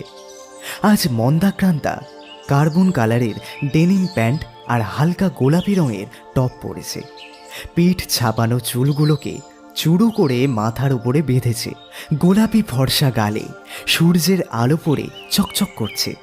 সেই আলো থেকে চোখগুলোকে বাঁচানোর জন্য সানগ্লাস নিয়েছে, যেটাকে এখন মাথার উপরে আপাতত তুলে রেখেছে। আজ জিন্স আর টপে মন্দাক্রান্তার ছিপছিপে চেহারাটাকে ভীষণ আকর্ষণীয় ও প্রাণবন্ত দেখাচ্ছে। সুগত মুগ্ধ দৃষ্টিতে ওর দিকে বারবার তাকাচ্ছিল। সেই দেখে মন্দাক্রান্তা লাজুক হাসি এসে বলল, আসলে জঙ্গলে যাচ্ছি তো, তাই এগুলো পরা আর কি। শিবম উঠোনে চেয়ার পেতে ওদের সবাইকে বসার ব্যবস্থা করেছে। শিবমের মা মন্দাক্রান্তার হাতে লুচি আর আলুর দমের থালাটা ধরিয়ে দিয়ে বলেন, বেশ লাগছে, বাচ্চা মেয়ে যা পড়বে তাতেই ভালো। সেই কথা শুনে লজ্জায় মাথা নিচু করে মন্দাক্রান্তা। একটা লুচি ছিঁড়ে আলুর দম নিয়ে মুখে দিয়ে প্রফেসর শুভাশিস সিনহা বললেন, তারপর সুগত, তোমার স্যারের মেসেজ পেলে? হ্যাঁ স্যার, কাল রাতে যখন নিচে গিয়েছিলাম তখনই স্যারের মেসেজ পেয়েছি। পুরনো স্থাপত্যেই ওই চিহ্নটা দিয়ে তরুণ বা গেট বোঝানো হতো আর কি। বেশ, এদিকে আমিও আমার ম্যাডামের কাছ থেকে কিছু মেসেজ পেয়েছি। বাবার কথা শুনে মন্দাক্রান্তা বলল, বাপি, তুমি আবার মাকে নিয়ে পড়লে? না রে মা, আজ আমি তোর মায়ের গুণমুগ্ধ। ওনার খাওয়া হয়ে গিয়েছিল। থালাটা রেখে দিয়ে নিজেকে একটু গুছিয়ে নিয়ে বললেন, বুঝলি মন, তোর মায়ের ভারতী নামটা একদম সার্থক। কাল ওকে আমি ওই পুঁথিটার ছবি পাঠিয়েছিলাম, সে তার মানে বার করে আমাকে মেসেজ করেছে। ওই পুঁথিটা আসলে একটা সূচি, সাংকেতিকভাবে বা ধাঁধার আকারে ওই মন্দিরটা সম্বন্ধে অনেক কিছু লেখা আছে ওতে। আমরা যদি ওই সংকেতগুলো পুরোপুরি বুঝতে পারি তবে হয়তো অনেক কিছুই জানতে পারবো। বলছিলাম, ধাঁধাগুলো কি জানতে পারি? অবশ্যই। বলেই উনি মোবাইল খুলে পড়তে লাগলেন। নহি শিল্পী নহি ভাস্কর, শুধুই কর্মী মোরা। শিল্পকর্মে স্থাপত্যে নয়, সেরে গোজে অভিজ্ঞতায় লেখা মোদের পরিচয়। সেকেন্ড হলো নম্বর হলো থার্ড, প্রখর চণ্ডিকায় ভাস্কর অঙ্গজ ঘোর কৃষ্ণবর্ণ রঙ্গিন দিবস। উলম্ব চন্দ্রিলের শেষে অনুভূমিক সাদা কালোয় জোর বিজোড়ের খেলা। এবং চতুর্থ হলো ত্রিপুরীর অভ্যন্তরে ভারতীয় দুর্মূল্য আশয়। মোবাইল অফ করে উনি বললেন, মন, তোর মা ওই পুঁথির প্রাচীন ভাষাকে বর্তমান বাংলা ভাষায় অনুবাদ করে তার মানে করে ধাঁধার মাধ্যমে পাঠিয়ে দিয়েছে। এছাড়াও ওই মন্দিরে তোর পৌঁছানোর সংকেত হিসাবে কিছু সংখ্যা দেওয়া আছে। আমাদের এখন সেই সূত্র ধরেই এগোতে হবে, বুঝলি? ঠিক তখনই বাইরে একটা অটো এসে হর্ন বাজালো। চলো রওনা দেওয়া যাক। জঙ্গুলে এবড়ো খেবড়ো পথ ভেঙে ওরা রাজবাড়িতে এসে পৌঁছায়। নামেই রাজবাড়ি, সবই প্রায় ভেঙে পড়েছে। ওরা রাজবাড়ির সেই অংশে চলে আসে। এটা মূল রাজবাড়ির থেকে কিছুটা পৃথক একটা অংশ। এখানে একটা বড় চত্বরকে ঘিরে অনেকগুলো দরজা। বাইরে থেকে দেখে মনে হয় দরজার পিছনেও ঘর রয়েছে, কিন্তু দরজা খুলে দেখা গেল তার পিছনে একটা করে চওড়া প্যাসেজ। তারপর গিয়ে বাইরের দরজায় অনুরূপ আর একটা দরজা, তার গায়ে 1 থেকে 10 অবধি একটা সংখ্যা লেখা। কিন্তু হাজার চেষ্টা করেও ওই দরজা খোলা গেল না। প্রফেসর বললেন, সবগুলো দরজা নাও হতে পারে, কিছু কিছু ফলস দরজাও থাকতে পারে। মানে ওই মুর্শিদাবাদের হাজারদুয়ারির মতো কিছু কিছু দরজা সকলকে ধোঁকা দেওয়ার জন্যই ফলস বানানো হতে পারে। আচ্ছা, একটা জিনিস লক্ষ্য করেছেন স্যার, সবকটা দরজার দৈর্ঘ্য প্রস্থ কিন্তু সমান নয়, যদিও সামান্যই ফারাক। সাধারণ মানুষের চোখে পড়ার কথা নয়, কিন্তু আমাদের চোখে লাগছে। স্যার, পুঁথিতে আছে মানে 4 গুণ 3 গুণ 22, অর্থাৎ 264টা তোরণ, মানে প্রবেশদ্বার। সেটা ওই দরজার দৈর্ঘ্য প্রস্থ আর এখানে যে কটা দরজা আছে তার গুণফল নয় তো। মানে দরজার দৈর্ঘ্য প্রস্থের সাথে 22কে গুণ করতে হবে। ওই যে গুণটা দেওয়া আছে সেটা মিলিয়ে যে দরজাটা পাবো সেটা দিয়েই হয়তো ভেতরে ঢুকতে পারবো। হ্যাঁ, কিন্তু তারপর ভেতরের দরজার নম্বর লকটা খুলবে কি করে? এখানে কিছুটা গেস ওয়ার্কে কাজটা চালাতে হবে। আমরা যদি ওই গুণফলটাকে লক খোলার নম্বর হিসাবে ব্যবহার করি তাহলে মনে হয় দরজাটা খুলবে। এই রকম মোট 4টে সেট গুণ দেওয়া আছে। আজ আর হয়তো কিছুই করা যাবে না, কাল বরং মাপার ফিতে কিনে এনে কাজটা শুরু করতে হবে। ইস, দিদি আর দীপাঞ্জনদা যদি থাকতো। হ্যাঁ, ওনারা এলে খুব ভালো হতো। আমাদের গাড়িটা আসলে এত ছোট, ওনারা এলে কষ্ট হবে। আরে ওই প্রবচনটা শোনোনি, যদি হয় সুজন তেঁতুল পাতায় নজন। আর এখানে তো তোমাদের আস্ত একটা বাড়িই আছে। আমি দীপাঞ্জনকে বলেছি, ওরা সুযোগ মতো চলে আসবে, ভেবো না।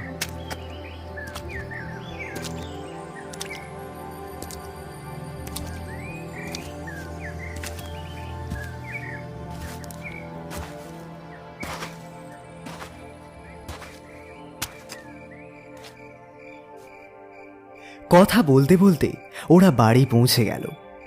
সন্ধেবেলা সবাই মিলে ছাদে গিয়ে বসল। আজ সুগত বাজার থেকে দেশি মুরগির মাংস কিনে এনেছে। সেই মাংসই রান্না হচ্ছে। মাংসের গন্ধে সারা বাড়ি মাতোয়ারা। একটু পরে সুগতর মায়ের সাথে মন্দাক্রান্তা চা আর পাঁপড় ভাজা নিয়ে এলো। শিবমের মা বলল, আমি মাংস রান্না করছিলাম বলে আপনার মেয়ে তো চা বানালো, পাঁপড় ভাজলো। আমি এত বারণ করলাম কিন্তু শুনলই না। ওরা ছোটবেলা থেকেই অল্প স্বল্প রান্না বা ঘরের কাজটা করতে পারে। না, মেয়ে বলে শিখিয়েছি তা নয়। ছেলে হলেও বেসিক লাইফস্টাইলটা, মানে বেঁচে থাকার জন্য যে কাজগুলো জানা জরুরি, সেগুলো শেখাতাম। আমার ছেলেরাও জানে, আর মন্দাক্রান্তা তো দারুণ চা বানিয়েছে। হাসি গল্পের মধ্যে বেশ কিছুটা সময় কেটে গেল। খাওয়ার টেবিলে সুগত জিজ্ঞাসা করল, ধাঁধাগুলোর মানে বুঝতে পেরেছেন স্যার? এখনো পারিনি, তবে দেখি না চেষ্টা করে। সেদিন খাওয়া দাওয়ার পরে সুভাষিসবাবু সুগতর কাছ থেকে ওদের গ্রামের লাইব্রেরিতে ওই রাজবাড়ির সম্বন্ধে যেসব বইপত্র ছিল সেই বই নিয়ে বসলেন। টেবিল লাইট জ্বালিয়ে উনি পড়ছিলেন। ছাদে আজও সুগত বাঁশি বাজাচ্ছিল, তবে আজ আর কালকের সেই সুরটা নয়, অন্য একটা পরিচিত গানের সুর। মন্দাক্রান্তা ওর বাবাকে বলল, বাবা, আমি একটু ছাদে যাচ্ছি। ছাদে পা দেওয়ার পরই ওর মনটা কেমন জানি উদাস হয়ে গেল। আজ আকাশে মেঘেদের আনাগোনা। ছাদের গা ঘেঁষে দাঁড়িয়ে থাকা পলাশ গাছটার দিক থেকে সামান্য নক্ষত্রের আলো এসে পড়েছে। অন্ধকারের মধ্যে ছাদের একটা কোণে দাঁড়িয়ে মন্দাক্রান্তা শুনতে থাকে সুগতর বাঁশির সুর। একসময় অন্ধকারে চোখ শুয়ে আসে ও। সুগত মন্দাক্রান্তার খুব পছন্দের একটা গান বাঁশিতে বাজাচ্ছিল। ও সেই শুনে একটু এগিয়ে যায় সুগতর দিকে। হঠাৎ করে ওই বাঁশির সুর বদলে যায়। সুগত সেই সুর বাঁশিতে ধরার সাথে সাথে মন্দাক্রান্তা অপূর্ব সুরেলা কণ্ঠে অজানা সুরে গান গাইতে থাকে, আর সুগত মন্দাক্রান্তার গানের সাথে বাঁশি বাজিয়ে সঙ্গত করতে থাকে। একসময় ওরা দুজনে খুব ঘনিষ্ঠ হয়ে পড়ে। আজ চাঁদের আলো নেই, থাকলে গত পূর্ণিমার রাতে মন্দাক্রান্তার ঘরে যে ছায়া পড়েছিল তার মতোই দেখতে লাগতো। কতক্ষণ ওরা ওভাবে ছিল তা ওদের জানা নেই। একসময় আকাশ পুরোপুরি মেঘে ঢেকে যায়। দু এক ফোঁটা বৃষ্টি ওদের গায়ে এসে পড়ে। সেই বৃষ্টির ছোঁয়াচ ওদের চেতনা ফেরায়। নিজেদের এভাবে দেখে ভীষণ লজ্জা পেয়ে যায় ওরা। মন্দাক্রান্তা সুগতর আলিঙ্গন থেকে নিজেকে মুক্ত করে ছিটকে বের হয়ে ছাদের সিঁড়ির কাছে চলে আসে। মন, শুনুন, এটা কিভাবে হলো আমি বুঝতে পারছি না। আমি ক্ষমা প্রার্থী। বলে এসে হাত জোড় করল। মন্দাক্রান্তা ভীষণ লজ্জা পেয়ে গিয়েছিল। আর কোনো কথা না বলে সে সিঁড়ি বেয়ে নিচে নেমে যায়। রাতচরা পাখি দূর থেকে বিষণ্ণ সুরে ডেকে ওঠে।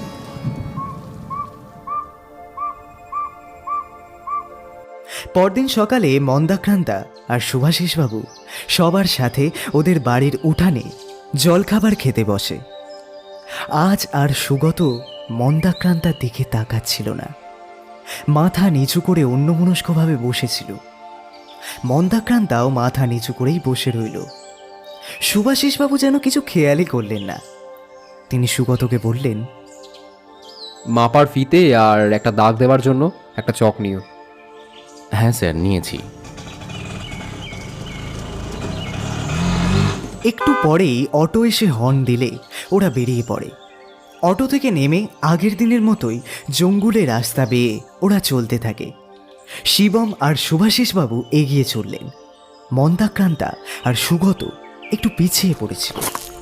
সুগত মন্দাক্রান্তার কাছে এসে বলল, কাল রাতের ঘটনার জন্য আমি সত্যি দুঃখিত মন।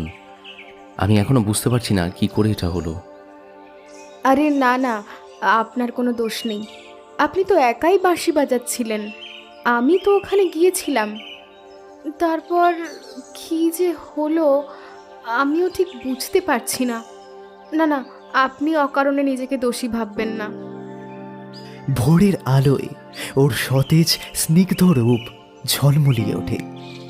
এরপর ওরা দুজনে হাঁটতে হাঁটতে রাজবাড়িতে এসে ঢোকে। ওখানে এসে দেখে ওদের জন্য শিবম আর শুভাশিসবাবু অপেক্ষা করছেন। সবাই মিলে কালকের ওই চত্বরটা এসে দাঁড়ায়। শুভাশিসবাবু বলেন, দেখো, ওই জায়গাটাকে ঘিরে বৃত্তাকারে দরজাগুলো রয়েছে। কোন দিক থেকে যে শুরু করব। একটা জিনিস লক্ষ্য করেছেন স্যার, দরজাগুলো হাফ সার্কেলে থাকলেও দুদিকের আর্ক কিন্তু সমান নয়। ঢুকেই এই তিনটে দরজা পড়ছে, এই দিকের আর্কটা কিন্তু একটু বড়। আপনি ঢুকলেই প্রথমেই তিনটে দরজা পাবেন। তাহলে এদিক থেকেই শুরু করা যাক। তারপর সারাদিন ধরে ওরা দরজার দৈর্ঘ্য প্রস্থ মাপতে থাকে। কিছু কিছু দরজা বেশ শক্ত হয়ে গিয়েছিল, সেগুলো খুলতেও অনেকটা সময় লেগে যাচ্ছে ওদের। একসময় মন্দাক্রান্তা বলে, বাপি, আমরা ঠিক পথে এগোচ্ছি তো? শুভাশিসবাবু মেয়ের ক্লান্ত মুখের দিকে তাকিয়ে বললেন, খুঁজে দেখতে হবে তো আমাদের। 19 নম্বর দরজায় এসে অবশেষে মিলল 4 গুণ 3 গুণ 22, 264টা দরজা। মানে 4 গজ লম্বা আর 3 গজ চওড়া দরজাটা, অর্থাৎ 12 ফুট লম্বা ও 9 ফুট চওড়া দরজা। উত্তেজনার চোটে শিবম এক দৌড়ে দরজার ভেতরের প্যাসেজটা পার হয়ে পরের দরজার গায়ে 264 নম্বর চাপে। একটা খুট করে আওয়াজ হয়, তারপর খুলে যায় ওই দরজাটা। ওরা একটা বিশাল বড় পাহাড়ের গুহায় এসে ঢোকে। গুহার চারিদিকে সার 20টা দরজা। এই দরজাগুলো অবশ্য এল শেপের। প্রফেসর সিনহা বলেন, এরপরে দরজার মাপ 3 গুণ 2 গুণ 20, অর্থাৎ 120 গজ লম্বা আর 2 গজ চওড়া। এখানে মোট 20টা দরজা আছে। প্রিয়ম এগিয়ে যাওয়ার আগেই মন্দাক্রান্তা বলল, আমরা গুহার ভেতরে আছি বলে বুঝতে পারছি না। ঘড়িতে কিন্তু 5টা বেজে গেছে। আমাদের জঙ্গলের পথে অনেকটা রাস্তা যেতে হবে। সারাদিন কাজের চাপে মনেই ছিল না যে আমরা দুপুরে খালি কটা ওই শুকনো বিস্কুট আর শুকনো ফল খেয়েছি। এখন সত্যি খুব খিদে পেয়েছে। স্যার, বাজারে খুব ভালো পুরি পাওয়া যায়, চলুন বাড়ি যাওয়ার আগে খেয়ে যাই। খেলে মন্দ হয় না। শাল পাতার পুরি সবজি কতকাল যে খাই না, আহা। ওরা হেঁটে ঢাল বেয়ে নিচে নেমে আসে। গরমের দিন হলেও আস্তে আস্তে সূর্য অস্ত যাচ্ছে। গোধূলি পার হয়ে আঁধার নামছে চড়াচড়ে। একটা দিন শেষ হয়ে যাওয়ার বিষণ্ণতা চারপাশের সবুজ বনানীতে ছড়িয়ে পড়ছে।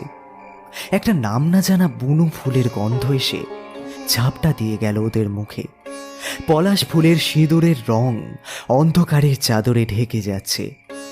আধার মাখা ধূসর আকাশে আবিরের খেলা শুরু হয়ে গেছে। তার বহু নিচ দিয়ে একটা পাখির ঝাঁক উড়ে নিজেদের আস্তানায় ফিরছে। সেই দিকে তাকিয়ে মন্দাক্রান্তা বলল, আর কদিন পরেই তো দোল, তাই না? হ্যাঁ তো। রঙের উৎসব যে আসছে সেটা দেখেই বোঝা যাচ্ছে। দেখুন আকাশ কেমন নীল লাল রঙের খেলা। মন্দাক্রান্তার সাবলীল ব্যবহারে কাল রাতের ঘটনার জন্য যে আড়ষ্টতা সারাদিন তৈরি হয়েছিল তা কেটে যায় সুগতর। গভীর অনুরাগের দৃষ্টি নিয়ে সুগত তাকায় মন্দাক্রান্তার দিকে। মন্দাক্রান্তাও লাজুক মুখে সুগতর চোখে চোখ রাখে। অনুরাগের দৃষ্টি ফেরত দিয়ে দৃষ্টি নামায়। শেষ সূর্যলোকের সমস্ত লালিমা যেন মন্দাক্রান্তার গাল টেনে নিয়ে লজ্জায় রাঙা হয়ে ওঠে। আধার নামার আগে ওরা অটোতে চড়ে বসে। বাজার থেকে পুরি সবজি খেয়ে হেঁটে বাড়ির রাস্তা ধরল ওরা। আকাশে তখন সরু নখের আগার মতো প্রতি পদের চাঁদ উঠেছে। বাড়ি এসে আজ আর কেউ ছাদে উঠল না। সারাদিনের পরিশ্রমের পরে সবাই যে যার ঘরে ঢুকে গেল। প্রফেসর ওদের লাইব্রেরির প্রাচীন পুঁথিগুলো নিয়ে বসল। মন্দাক্রান্তাও বিছানায় শুয়ে একটা বই পড়ার চেষ্টা করতে লাগলো। পরদিন একটু তাড়াতাড়ি ওরা বের হলো বাড়ি থেকে। প্রিয়মের মা আজ ওদের সাথে টিফিন বক্সে করে লুচি আর আলুর দম দুপুরে খাওয়ার জন্য দিয়ে দিয়েছে। শিবম কয়েকটা জলের বোতলও সঙ্গে নিয়ে নিল। গতকাল জলের জন্য সবাই খুব কষ্ট পেয়েছে। ভোরের সতেজতা গায়ে মেখে ওরা এসে পৌঁছালো রাজবাড়ির চত্বরে। গতকাল দরজাগুলো বন্ধ করে রেখে কেবল প্রবেশ দরজায় চক দিয়ে একটা চিহ্ন রেখে গিয়েছিল। আজ সেই পথে ওরা এসে পৌঁছায় সেই গুহার ভেতরে। যেতে যেতে সুভাষিসবাবু বলেন, বুঝলি মন, তোর মা থাকলে বেশ ভালো হতো। ওর এই সব প্রাচীন শিল্প স্থাপত্যে খুব উৎসাহ। আমার সাথে কত জায়গায় যে গেছে। এই দরজাগুলোই দেখ না, কি ইন্টারেস্টিং দেখ। মেট্রিক পদ্ধতিতে মাপ তখনও কিন্তু চালু ছিল না, তাই শের গজ দিয়ে পরিমাপ বোঝানো। স্যার মুশকিল কি হচ্ছে জানেন, প্রতিটা দরজার মাপে খুব সামান্য হেরফের, তাই আমাদের মতো আর্কিটেকচারদের চোখেও সঠিক ধরা পড়ছে না। আর একটা জিনিস দেখুন স্যার, দরজাগুলো যেমন লম্বা, মানে ওই যে চওড়া, তেমন মোটাও কিন্তু। সেটা আমিও লক্ষ্য করেছি বুঝলি। মনে হয় সকলে যাতে দরজায় সহজে ফুটো করতে না পারে, তাই জন্যই এই ব্যবস্থা। তারপর আবার দরজা মাপা শুরু হলো। অবশেষে 13 নম্বরে গিয়ে পাওয়া গেল 5 গজ লম্বা ও 3 গজ চওড়ার দরজাটা। এবার মন্দাক্রান্তায় গিয়ে 270 নম্বর চাপল। এবার খুট আওয়াজ নয়, ঘর ঘর করে দরজাটা সরে গেল। সেই দরজার পেছন থেকে বের হয়ে এলো একটা রৌদ্রোজ্জ্বল দিনের প্রখর সূর্যকিরণ। এক রাশ বিস্ময় নিয়ে ওরা দরজা পার করে ভেতরে প্রবেশ করল। বিরাট বড় একটা চত্বরে এসে ওরা পৌঁছালো। পুরো চত্বরটা উঁচু পাঁচিল দিয়ে ঘেরা। সেই পাঁচিলের গায়ে নানা ধরনের মূর্তি, চোখ ধাঁধানো সূক্ষ্ম কারুকার্য।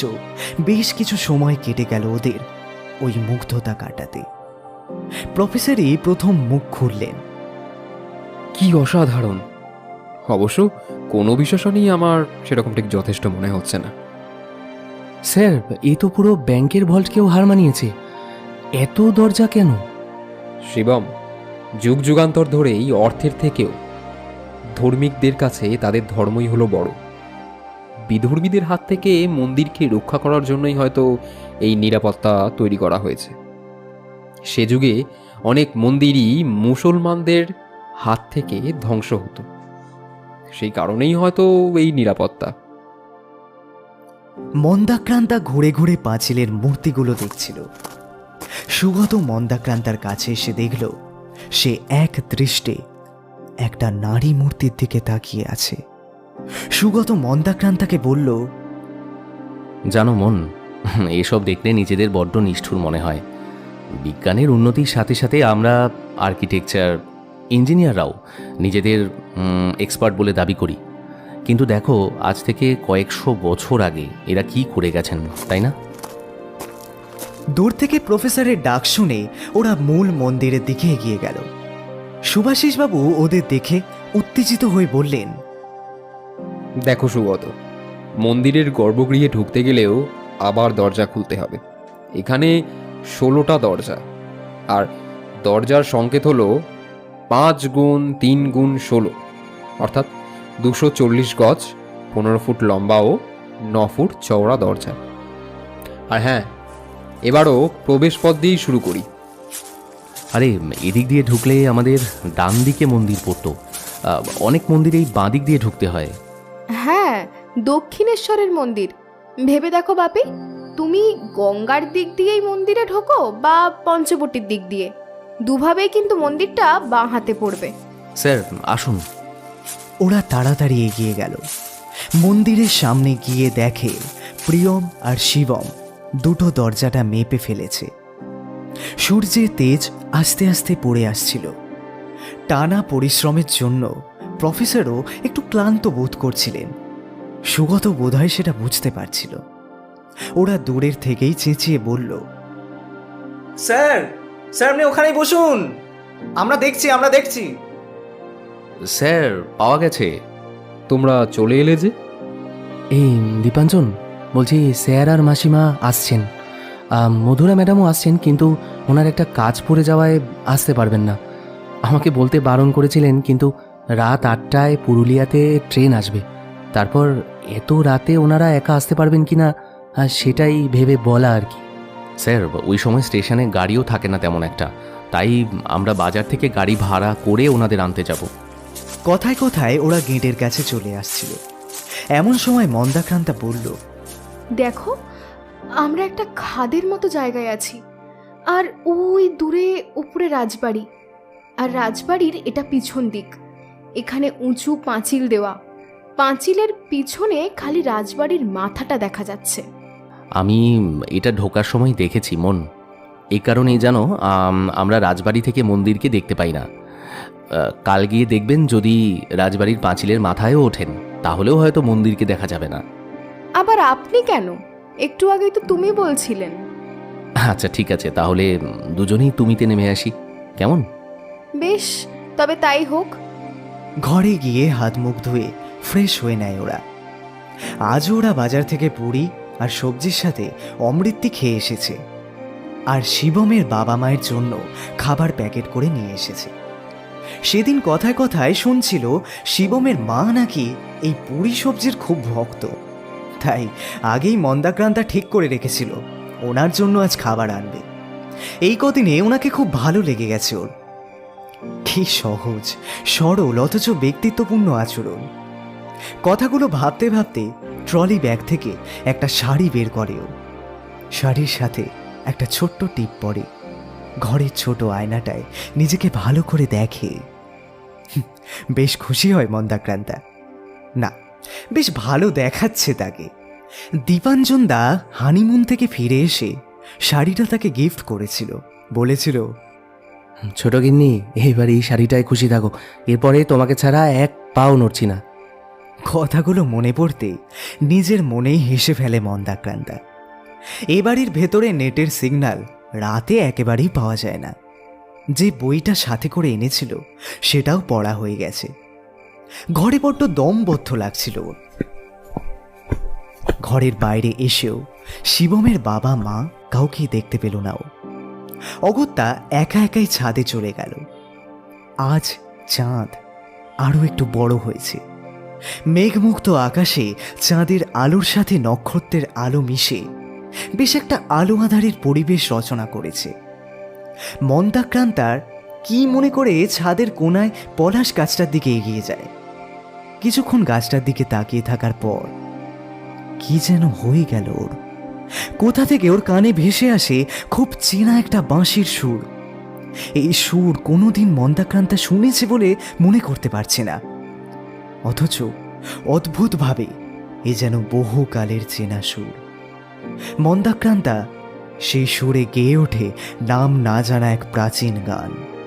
গানের সাথে একাত্ম হয়ে গিয়ে কখন যে ওর পরনের শাড়ি আলগা হয়ে শরীর থেকে খুলে যায় তা নিজেও বুঝতে পারে না। নিজের মনে দোড়াগত বাঁশির সুরে একের পর এক গান গেয়ে যায়। হঠাৎ গাড়ির হর্নে চটক ভাঙে ওর। সিঁড়ির ঘরের গায়ে একটা ছায়ামূর্তি দেখে চমকে ওঠে ও। আর এই মূর্তিটাকেই ও পাঁচিলে দেখেছিল। ছায়ামূর্তির উৎস খুঁজতে গিয়ে অবাক হয়ে নিজেই আবিষ্কার করে। তবু উত্তেজনা সামলে শাড়ি ঠিক করে নিচে নেমে আসে। ওকে দেখে হৈ হৈ করে ওঠে দীপাঞ্জন। তুমুল আড্ডার মাঝেই রাতের খাওয়া দাওয়া শেষ হয় ওদের। খাওয়া শেষ হলে সুগতর মুগ্ধ দৃষ্টির বিনিময়ে গভীর অনুরাগ ভরা দৃষ্টি ফেরত দিয়ে চলে আসে। জানলার বাইরে মৃদু জ্যোৎস্নায় আলোর সাথে রাতচরা পাখি রাতের গভীরতা জানিয়ে যায়। ঘরে এসে দেখে ওর বাবা ঘরের এক কোণে বসে আছে। এই মা কোথায় গো? এর মতো হাততালি দিয়ে ওঠে। ওর দেখা দেখি বাকিরাও আনন্দে হাততালি দিতে থাকে। সুগতর মা অপ্রতিভ হয়ে বলে, অনেকদিন অভ্যাস নেই। ভারতী দেবীও হাঁপাতে হাঁপাতে বলে, হ্যাঁ, আমারও সেই কবে যে লাস্টবার নেচেছিলাম আপনাদের দেখে জানেন একবারও কিন্তু সে কথা মনে হয়নি। কি সুন্দর কাকিমার গানের গলা, আর মাউনি তুমি কিন্তু পুরো মাতিয়ে দিলে। হ্যাঁ, এখানে না এলে তোমাদের এই গুণের কথা জানতেই পারতাম না। এই মন্দি, একটা জিনিস লক্ষ্য করেছো?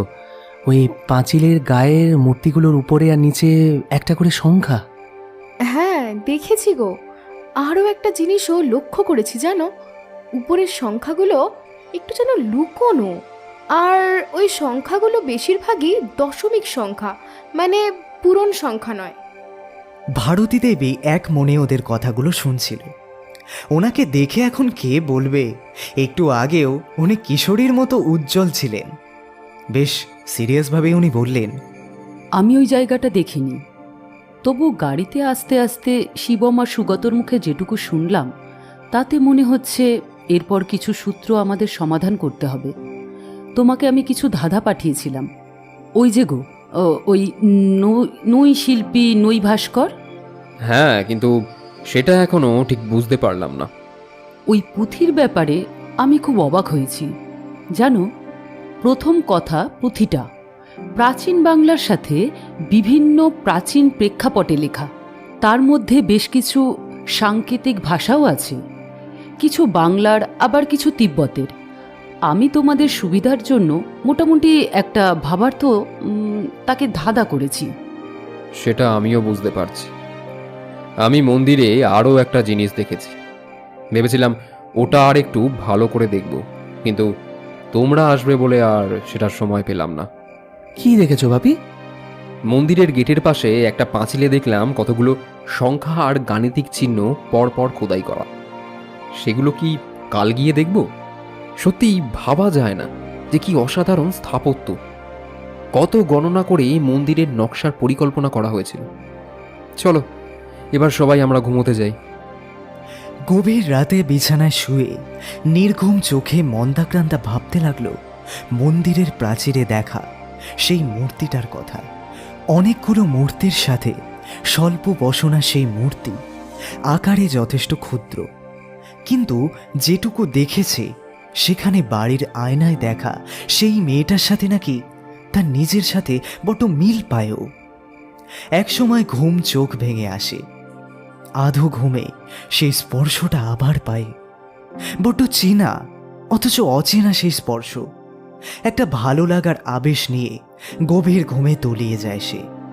শুধু ঠোঁটে লেগে থাকে পরম তৃপ্তির ছোঁয়া। পরদিন ভোর হতেই সবাই বের হয়ে পড়ল। আজ দুটো অটো এসেছে। মন্দাক্রান্তা আজ শিবমের বাবা মাকেও মন্দিরে নিয়ে যাবে বলে ঠিক করেছে।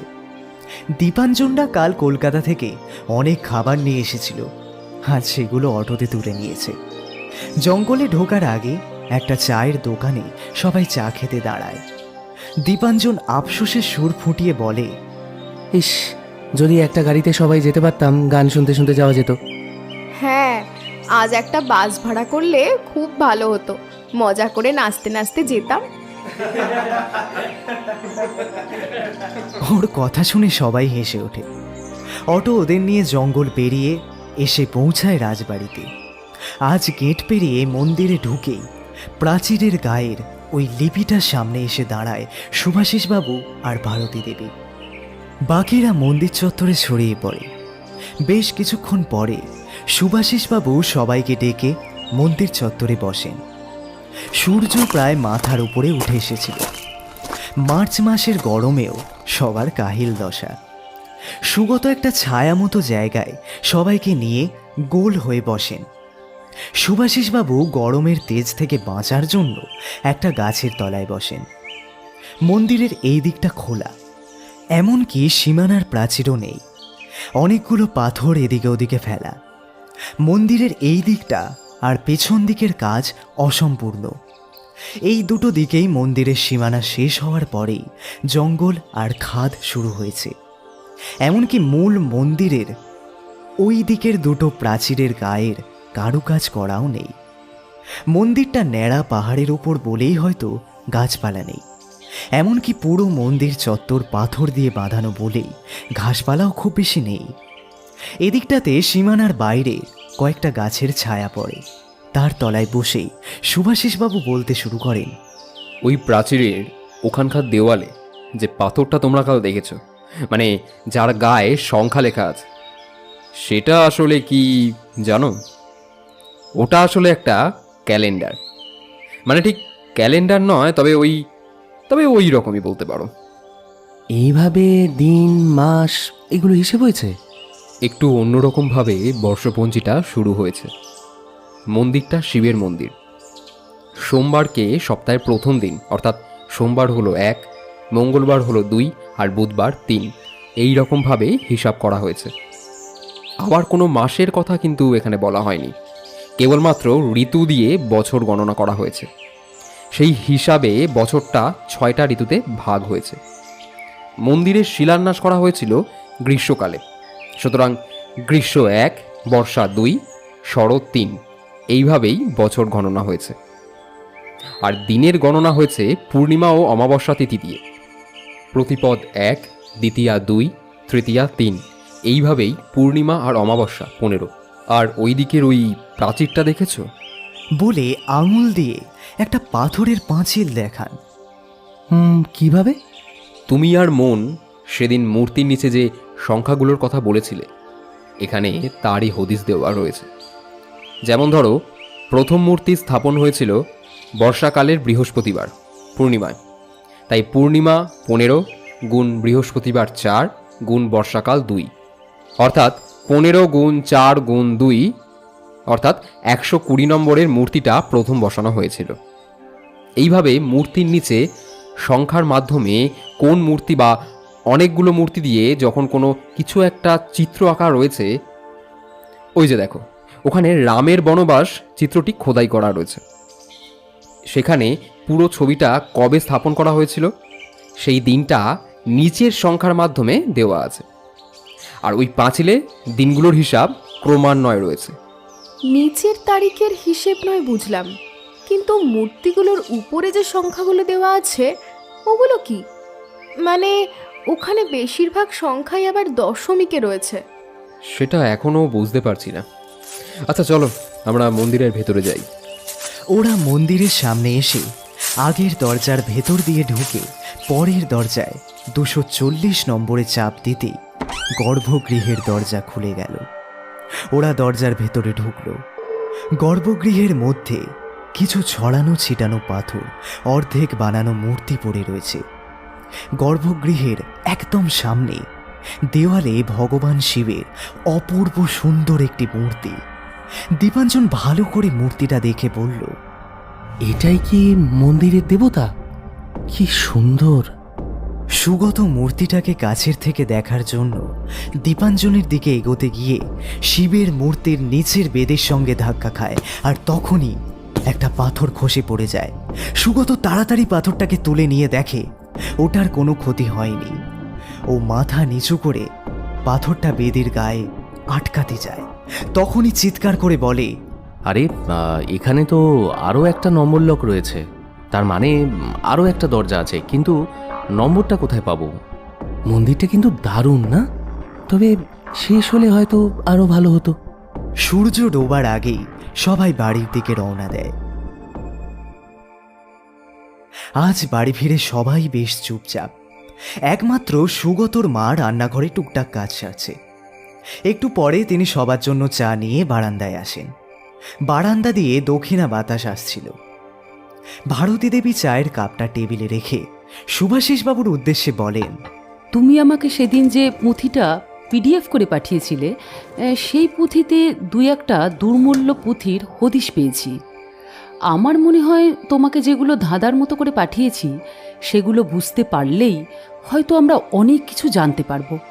তুমি বুঝতে পেরেছো কি না আমি জানি না। ওই পুঁথির অনেক লেখাই কিন্তু ডাকিনী প্রেক্ষাপটে, প্রাচীন বাংলা ভাষায় ও প্রাচীন কিছু সাংকেতিক ভাষায় লেখা। হ্যাঁ, ওই ধাঁধাটাই বুঝতে হবে। দেখো, প্রথম যে ধাঁধাটা আমি দিয়েছি সেটাই লেখা আছে নহি শিল্পী নহি ভাস্কর। এটা মনে হয় শিল্পীদের পরিচয় দেবার জন্যই লেখা। আমার মনে হয় পরের লেখাটাই আসল সূত্র। আছেও সেই মতো, প্রখর চন্দ্রিকা মানে অনেক জ্যোৎস্নার আলো, সেটা পূর্ণিমার। ওখানে পূর্ণিমা ও অমাবস্যা দুটোই 15। তো আমরা একটা সংখ্যা পেলাম 15। পরের লাইন ভাস্কর অঙ্গজ, মানে সূর্যের ছেলে। পুরাণ অনুযায়ী শনি দেবতা সূর্য ও মায়াদেবীর সন্তান। তার মানে শনিবারের কথা বলা হয়েছে। ওখানের ক্যালেন্ডারে সোমবার হলো 1, তার মানে শনিবার হলো 6 নম্বর দিন। তারপরে রঙিন কৃষ্ণবরণ দিবস, কিন্তু সেটা কিভাবে হয়? আচ্ছা, রঙিন দিন বলতে আমরা কোন দিনকে বুঝি? হোলির দিন। আর হোলি কোন ঋতুতে হয়? হ্যাঁ, হোলি হয় বসন্তকালে, তাহলে বসন্তকাল হলো 6 নম্বর ঋতু। তাহলে হলো 15, 6, 6। আগের মতো এই 3টে সংখ্যাকে কি গুণ করতে হবে? তেমন তো কিছু দেখছি না। ঘন কৃষ্ণবরণ দিবসটা কি? এটা মনে হয় শনিবার কি বলা হয়েছে, কারণ শনির গায়ের রং কালো, তাই কৃষ্ণবরণ দিবস মানে শনিবারই হবে। তবে উলম্ব আর আনুভূমিক চন্দ্রিল মানে ভার্টিক্যাল আর হরাইজেন্টাল শিবের ব্যাপারটা ঠিক বুঝতে পারছি না। ঠিক আছে, কাল একটু তাড়াতাড়ি গিয়ে দেখি যদি ওই চন্দ্রিলের লকটা খুলতে পারি। এরপর সবাই যে যার ঘরে চলে গেল। রাত গভীর হয়ে এসেছে। মন্দাক্রান্তা বিছানায় শুয়েছিল। জানলা দিয়ে এক টুকরো চাঁদের আলো এসে ওর মুখে পড়ছিল। সেই আলোয় ও যেন দেখতে পেল কয়েক শতাব্দী আগে ও মন্দির প্রাঙ্গণে হেঁটে বেড়াচ্ছে। ওর সাথে এক অপরূপ সুন্দর পুরুষও রয়েছে, সে যেন বড্ড চেনা, যার উপস্থিতি সে সবসময় পাচ্ছে। একটা সময় অন্যরকম উত্তেজনা অনুভব করতে করতে চোখ মুদে এলো ওর। পরের দিন শিবমের বাবা মা আর মন্দিরে গেলেন না। আজ এখানে হাট বসেছে। দীপাঞ্জন যে ভোজন রসিক সেটা শিবমের থেকে ওরা জানতে পেরেছেন। তাই শিবমের প্রিয় স্যারের জন্য একটু স্পেশাল ব্যবস্থা করার জন্য ওরা রয়ে গেল। সুগত বাড়িতে থাকলে সেই হাট বাজার করে, কিন্তু কাল থেকে সুগত যেন একটু বেশি চুপচাপ আর অন্যমনস্ক। এক মনে কি যেন ভেবে চলেছে। বাজার থেকে অটো শিবম ডেকে আনলো। কি যেন একটা গভীর চিন্তায় সে ডুবে রয়েছে। যান্ত্রিকভাবে অটোতে চড়ে অন্যদের সাথে সে রাজবাড়িতে চলে গেল। আজ মন্দিরে ঢুকেই সবাই সোজা গর্ভগৃহে চলে আসে। সুভাষিসবাবু আগের দিনের পাথরটা সরিয়ে লক বের করে 15, 6 আর 4 চাপলেন, কিন্তু কোনো দরজা খুলল না। অনেকক্ষণ ধরে এদিক ওদিক করেও আর কোনো লক খুঁজে পাওয়া গেল না। দীপাঞ্জন বলল, বাবি, এটা তো 15 গুণ 6 গুণ 4 360 নয় তো? মানে সবগুলোই যখন এভাবে হয়েছে। বলে এসে 360 চাপল, কিন্তু তাও কিচ্ছুই বের হলো না। হতাশ হয়ে সবাই মন্দিরের এদিক ওদিক ছড়িয়ে পড়ল, কিন্তু সুগত আর মন্দাক্রান্তা গর্ভগৃহের ভেতরেই রয়ে গেল। সুগত এক মনে কি যেন হিসেব করছে আর মাঝে মাঝে গিয়ে শিব মূর্তিটাকে দেখছে। মন্দাক্রান্তা এক মনে সুগতর মন্দতা দেখছিল। চারপাশে তাকিয়ে মনে হচ্ছিল এই জায়গাটা যেন ওর বড্ড চেনা। সুগতর প্রতি অন্যরকম একটা দুর্বলতা অনুভব করছিল। নিজের আচরণে নিজেই লজ্জা পেয়ে যাচ্ছিল মন্দাক্রান্তা। তার 23 বছরের জীবনে স্কুল, কলেজ, ইউনিভার্সিটি থেকে শুরু করে বিভিন্ন জায়গায় অনেক প্রেমপত্র সে পেয়েছে। বহু পুরুষের অনুরাগী দৃষ্টির মুখোমুখি সে হয়েছে, কিন্তু এই রকম অনুভূতি এই তার প্রথম। অথচ এই তো কয়েকদিন আগেই আলাপ হলো। হঠাৎ সুগতর ডাকে চিন্তাসূত্র ছিন্ন হলো ওর। বেশ উত্তেজিত হয়ে সুগত বলল, মন, যাও তো, সবাইকে তাড়াতাড়ি ডেকে নিয়ে এসো। মন্দাক্রান্তা বাইরে এসে দেখে ওর মা কি যেন বলছে, আর দীপাঞ্জন, শিবম আর ওর বাপি এক মনে তা শুনছে। মন্দাক্রান্তা ওদের ডেকে নিয়ে এলো। ওরা এলে সুগত বলল, আচ্ছা, আপনারা ব্যাংকের লকার দেখেছেন যেখানে দুটো চাবি থাকে? একটা যার লকার তার কাছে আর আরেকটা ব্যাংকের কাছে থাকে। লকার খোলার সময় দুটো চাবি লাগে। এটাও না অনেকটা ওই রকম। আমার ধারণা শিবের এই মূর্তিটা একটা দরজা। এখানে 3টে লক আছে। 3টের নম্বর একসাথে সেট করলে তবেই দরজা খুলবে। সুগত এবার শুভাশিস বাবুকে উদ্দেশ্য করে বলে, স্যার, আপনি একটা জিনিস লক্ষ্য করেছেন? প্রত্যেকটা দরজায় কিন্তু জোড় সংখ্যায় ছিল, মানে 22, 20, 18, 16। তার মধ্যে একটা দরজাই আসল, বাকিগুলো নকল দরজা। এবার আসল দরজাটা পাওয়া গেল কিভাবে সেটা দেখুন 19 নম্বরে, মানে 19 প্লাস 3 22। তারপর 20টা দরজা যেখানে, সেখানে 7 নম্বরে পেলাম আসল দরজা, অর্থাৎ 13 প্লাস 7 20। এরপর 18টা দরজা, সেখানে আসল দরজা পাওয়া গেল 13তে, অর্থাৎ 13 প্লাস 5। তারপরে 16টা দরজা, সেখানে 5 নম্বরে পেলাম, অর্থাৎ 5 প্লাস 11। তাহলে ব্যাপারটা কি দাঁড়ালো? 19 প্লাস 3 22, 7 প্লাস 13 20, 13 প্লাস 5 18, আর 5 প্লাস 11 16। এখানে একটা ব্যাপার দেখুন, প্রত্যেকটা জোড় সংখ্যাকে দুটো প্রাইম নম্বর বা দুটো মৌলিক সংখ্যা দিয়ে যোগ করা হয়েছে। স্যার জানেন, কদিন আগেই না এরকম একটা থিওরির কথা পড়ছিলাম, যার জনকের সঙ্গে তিব্বতের একটা যোগ আছে। আমার মনে হলো এই মন্দিরের প্রধান স্থপতি যিনি ছিলেন, তিনি বৌদ্ধ সন্ন্যাসীদের সঙ্গে থাকতেন হয়তো। সন্ন্যাসীরা তাকে শিক্ষা দিয়েছিলেন। এবার ওর সাথে ওই থিওরির কিছু মিল থাকতে পারে। আমি কিছুটা গেস করেই বলতে পারেন কাজটা শুরু করেছিলাম। ম্যামের ধাঁধার প্রথম লাইন হলো প্রখর চন্দ্রিকায়। এবার কথা হলো, প্রখর চন্দ্রিকা কি খালি পূর্ণিমার দিনেই থাকে? তার আগের বা পরের দিনেও তো প্রায় চাঁদের আলো একই রকম থাকে। তাহলে পূর্ণিমা যদি 15 হয়, তাহলে তার পরের দিন কৃষ্ণপক্ষ পড়ে যায় এবং মন্দিরের বর্ষপঞ্জি অনুযায়ী সেটা 1 নম্বর দিন। 1 বিজোড় সংখ্যা, তাই 1কে বাদ দিলাম। তাহলে এবার রইল পূর্ণিমার আগের দিন বা 14 নম্বর দিন। 14কে আমরা যোগ করতে পারি 7 প্লাস 7 14। 7 একটা মৌলিক সংখ্যা। ধাঁধার বাকিটা আমরা জেনেছি, সেটা হলো 6 আর 6। এখানে অবশ্য একটা সংখ্যাকে দুবার যোগ করা হয়েছে। এই মূর্তিটা অনেকগুলো পাথরের খণ্ড দিয়ে বানানো, তার মধ্যে কয়েকটা খণ্ড খোলা যায়, যার নিচে আছে নম্বরের লক। এখন কথা হলো, কোন খণ্ডগুলোর নিচে লকগুলো রয়েছে?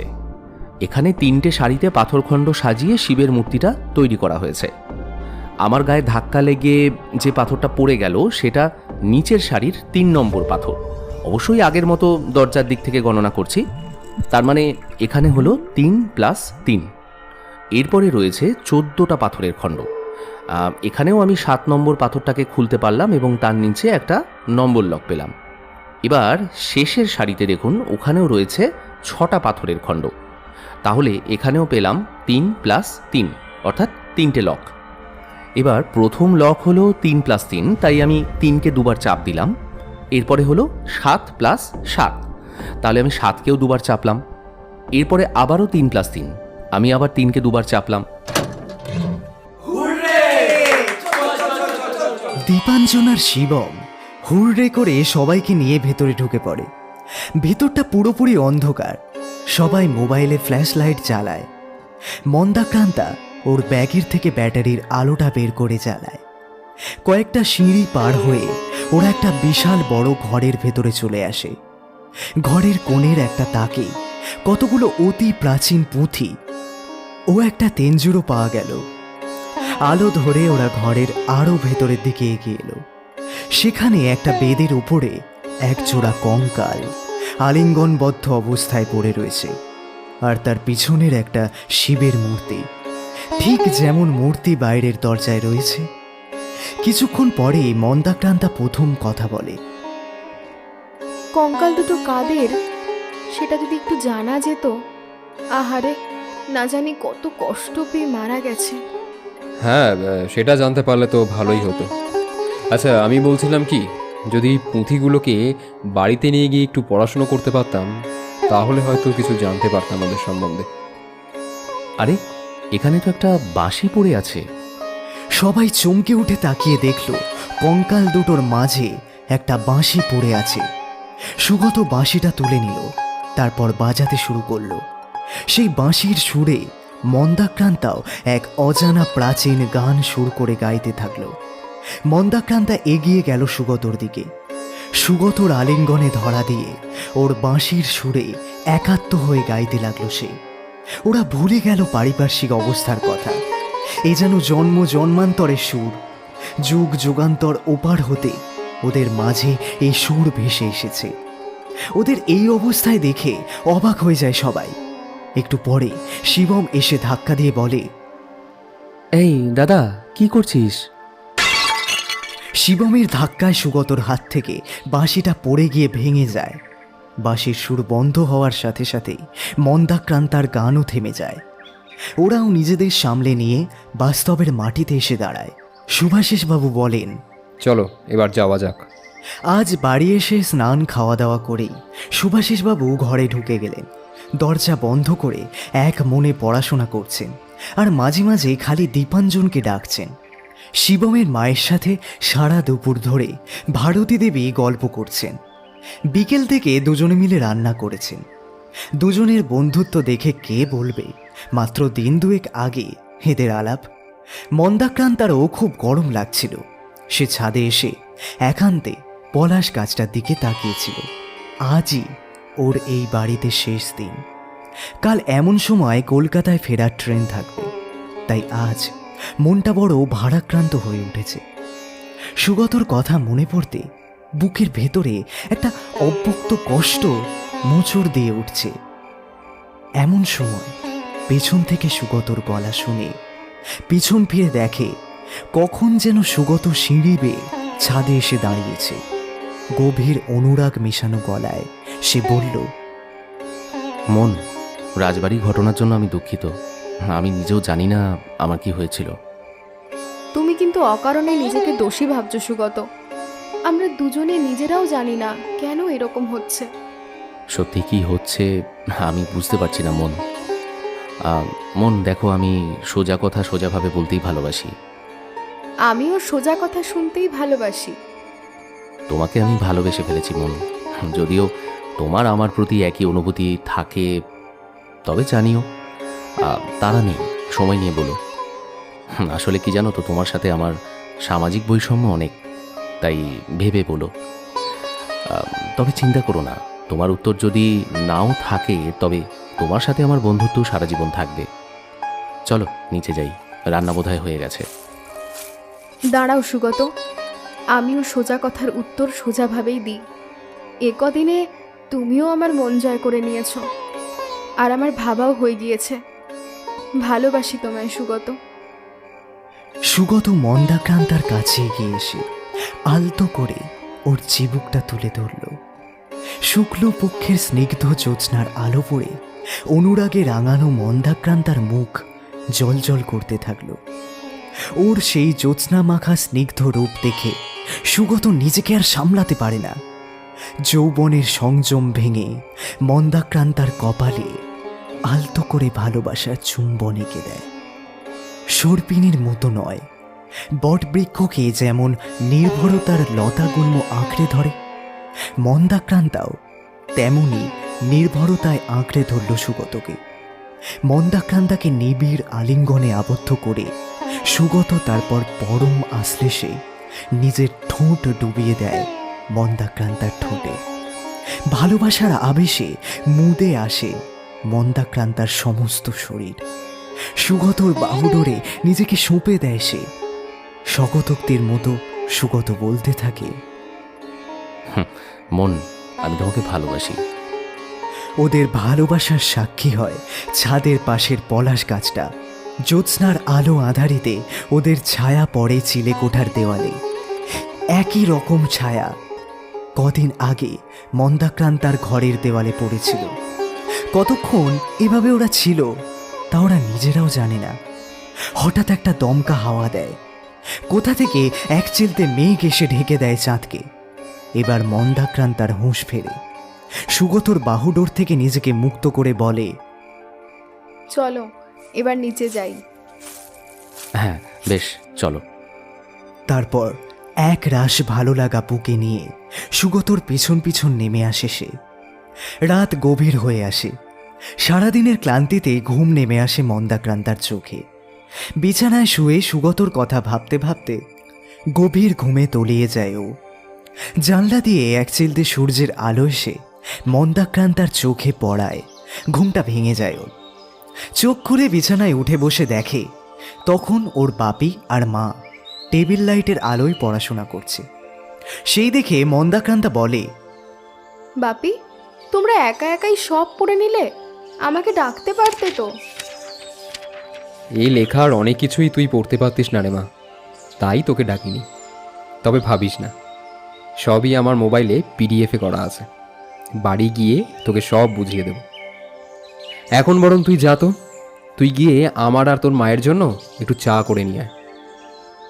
চায়ের জল চাপিয়ে রান্নাঘরের তাকে সরঞ্জাম খুঁজতে থাকে মন্দাক্রান্তা। হঠাৎ পিঠে আলতো আঙুলের ছোঁয়ায় পেছন ঘুরে দেখে সুগত চায়ের পট কাপ ডিশ নিয়ে দাঁড়িয়ে আছে। মিটিমিটি হেসে মাথা ঝুঁকিয়ে এসে বলল, এই যে ম্যাডাম, হাজির হাজির, যা যা খুঁজছিলে এখানে সব আছে। আচ্ছা, বাকিটা বের করে দিচ্ছি। আর শোনো, সসপ্যানের জলটা আরও বাড়িয়ে দাও, বাড়ির সবাই কিন্তু উঠে গেছে। সুগতর কথা বলার ঢঙে হেসে ফেলে মন্দাক্রান্তা। তারপর চা বানাতে বসে যায়। ছাদের পাশের পলাশ গাছটার নিচে সকালের চায়ের আসর বসেছে। সুগতর মায়ের হাতে শেষ কাপটা ধরিয়ে দিয়ে নিজের চায়ের কাপটা নিয়ে বসে মন্দাক্রান্তা। সেই দেখে শুভাশিসবাবু বলা শুরু করেন, এই ঘটনার শুরু কোথা থেকে করব সেটা ঠিক বুঝতে পারছি না, তবে শিবমের কাছ থেকে যেটুকু আমি শুনেছি, ভারতীর দুর্মলয় আশয়, এখানে ভগবান শিব, তা নিশ্চয়ই সবাই বুঝতে পারছেন। দ্বাদশ খ্রিস্টাব্দে নালন্দা বিশ্ববিদ্যালয়ের ধ্বংস হয় বক্তিয়ার খিলজির হাতে। সেখানে 3টে বই পাঠাগারের বহু দুর্মলয় পুঁথিপত্রে আগুনে পুড়ে যায়। তবে খিলজি নালন্দা আক্রমণ করার আগেই কিছু দুষ্প্রাপ্য পুঁথিপত্র সেখানকার বৌদ্ধ পণ্ডিতরা সরিয়ে ফেলার চেষ্টা করেন। আপনাদের পূর্বপুরুষরা এই অঞ্চলের রাজা অথবা জমিদার ছিলেন। তবে এখানে বলে রাখি যে সে যুগে অনেক জমিদারেরই প্রভাব প্রতিপত্তি এত বেশি ছিল যে রাজারাও তাদের সমঝে চলতেন। ধর্মপরায়ণ সেই রাজার ইচ্ছে হলো যে এমন এক শিবের মন্দির প্রতিষ্ঠা করবে যে যার টানে এই পাহাড় জঙ্গলের দেশেও মানুষ তীর্থ করতে আসবে। তবে শুধু মন্দির প্রতিষ্ঠা করলেই তো চলবে না, তার নিরাপত্তাও সুনিশ্চিত করতে হবে। এবার বিধর্মীদের ছোঁয়াও বাঁচাতে হবে। তারা যাতে মন্দিরকে ধ্বংস না করতে পারে সেই ব্যাপারেও কিন্তু লক্ষ্য রাখতে হবে। সত্যির অনুসন্ধানে বের হয়ে তারা নালন্দার আশেপাশে কোনো এক মঠ থেকে ধি নামে ওই 13 কি 14 বছরের একটি ছেলেকে মন্দির নির্মাণের জন্য নিয়ে আসে। সে যুগে ধর্মসহিষ্ণুতার যথেষ্ট অভাব ছিল। সেটা তো আজও আছে।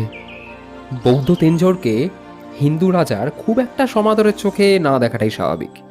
তাই অতি গোপনে ধি সেই তেঞ্জুরকে নিজের কাছে রেখে দেয়। ওই তেঞ্জুরটাই ভারতীয় দুর্মলয় আশয়। কোনো রাজাই চাইতেন না যে তাদের নামের সাথে এদের নামও মানুষ মনে রাখুক, কিন্তু শিল্পী মন সবসময় তার সৃষ্টির সাথে নিজের নামকে জড়িয়ে রাখতেই চায়। কিন্তু রাজা যদি জানতে পারে তাহলে তো তার গর্দান যাবে। তাই ধি একটা উপায় বের করলো। মূর্তির নিচে মূর্তির বসানোর দিন যেমন লিখে দিল, তেমনি শিল্পীর নামও উপরে খোদাই করল। কিন্তু কি করে? এখানেই ওই ধাঁধাটা আসছে। ধাঁধার প্রথম 3টি লাইন অবশ্যই শিল্পীর অভিমান। নিজের পরিচয় দেওয়ার জন্য ধি একটা উপায় বের করেছিল। যে শিল্পী যেই মূর্তিটাই বানিয়েছিল তার দেহের ওজন, উচ্চতা এবং সে যত বছর কাজ করেছে সেই সংখ্যাটাকে গুণ করেছে এবং গুণফলটা সেই মূর্তির উপরে লিখে রেখেছে, এবং অতি গোপনে একটা পাথরের মধ্যে কার কত বয়স, ওজন এবং অভিজ্ঞতা সেটা খোদাই করে রেখেছে। যেমন ধীর উচ্চতা ছিল 1.667 গজ বা 5 ফুট, ওজন ছিল 50.37 সের বা 47 কেজি, এবং প্রথম মূর্তির বসানোর দিন তার 2 বছরের কাজের অভিজ্ঞতা ছিল। আচ্ছা মন্দি, এই সংখ্যাটাই তো আমরা সেদিন ওই রামায়ণের মূর্তিটার উপর দেখেছিলাম, তাই না? হ্যাঁ তো। তবে এ ব্যাপারে আরও একটা কথা বলি। অভিজ্ঞতা, ওজন এবং ধিয়ের মতো কিশোর শিল্পীদের উচ্চতাও কিন্তু পরিবর্তনশীল।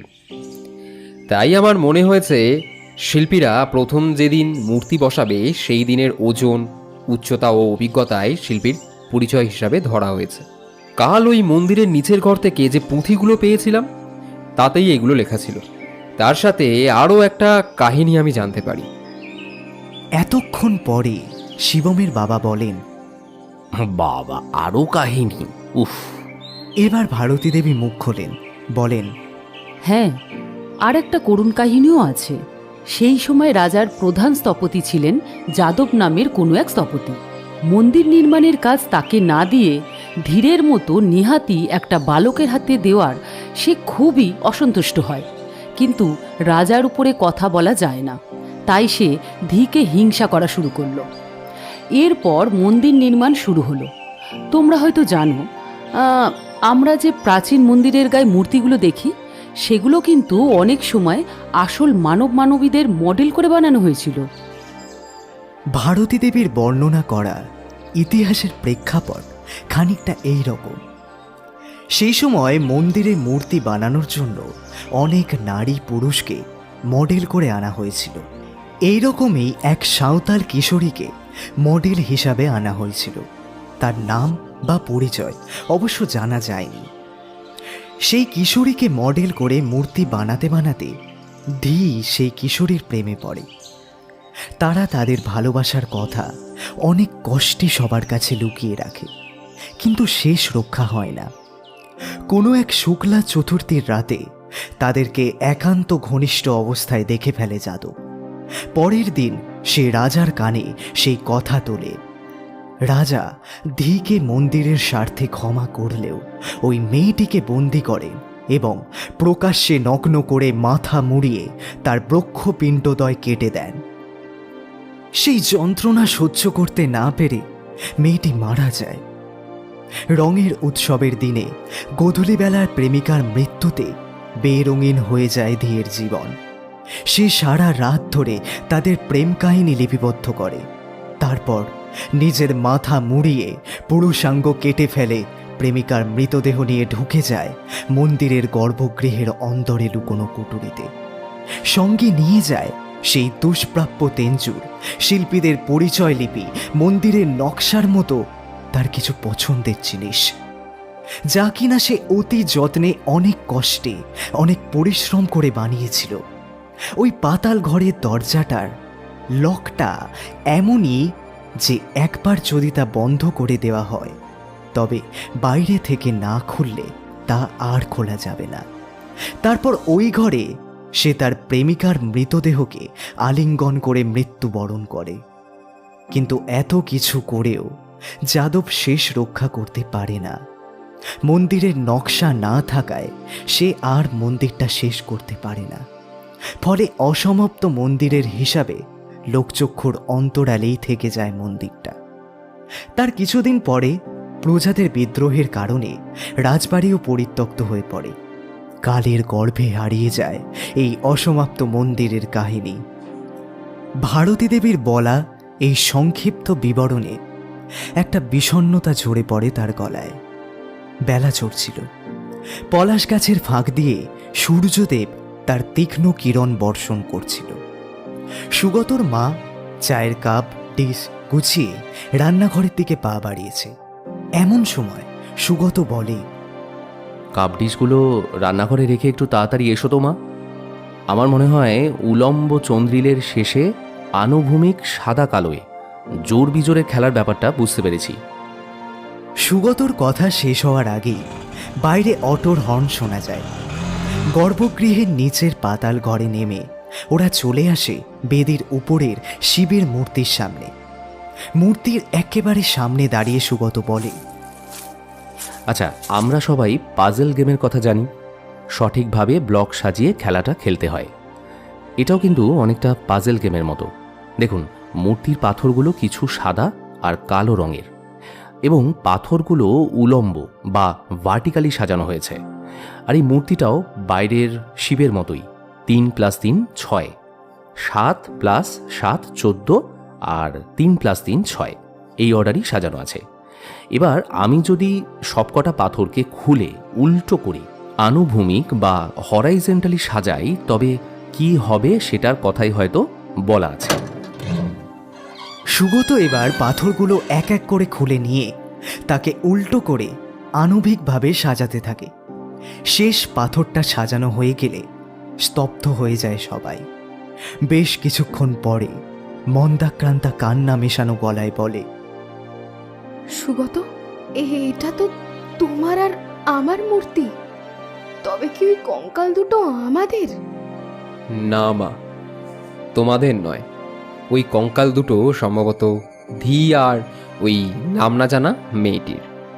বিজ্ঞান আজও সব কিছুর ব্যাখ্যা সঠিক দিতে পারে না মা। তবে ওদেরকে আর বিব্রত না করাটাই মনে হয় ভালো হবে। চলো, আমরা ওদের শান্তি বিঘ্ন না করে চলো বেরিয়ে যাই।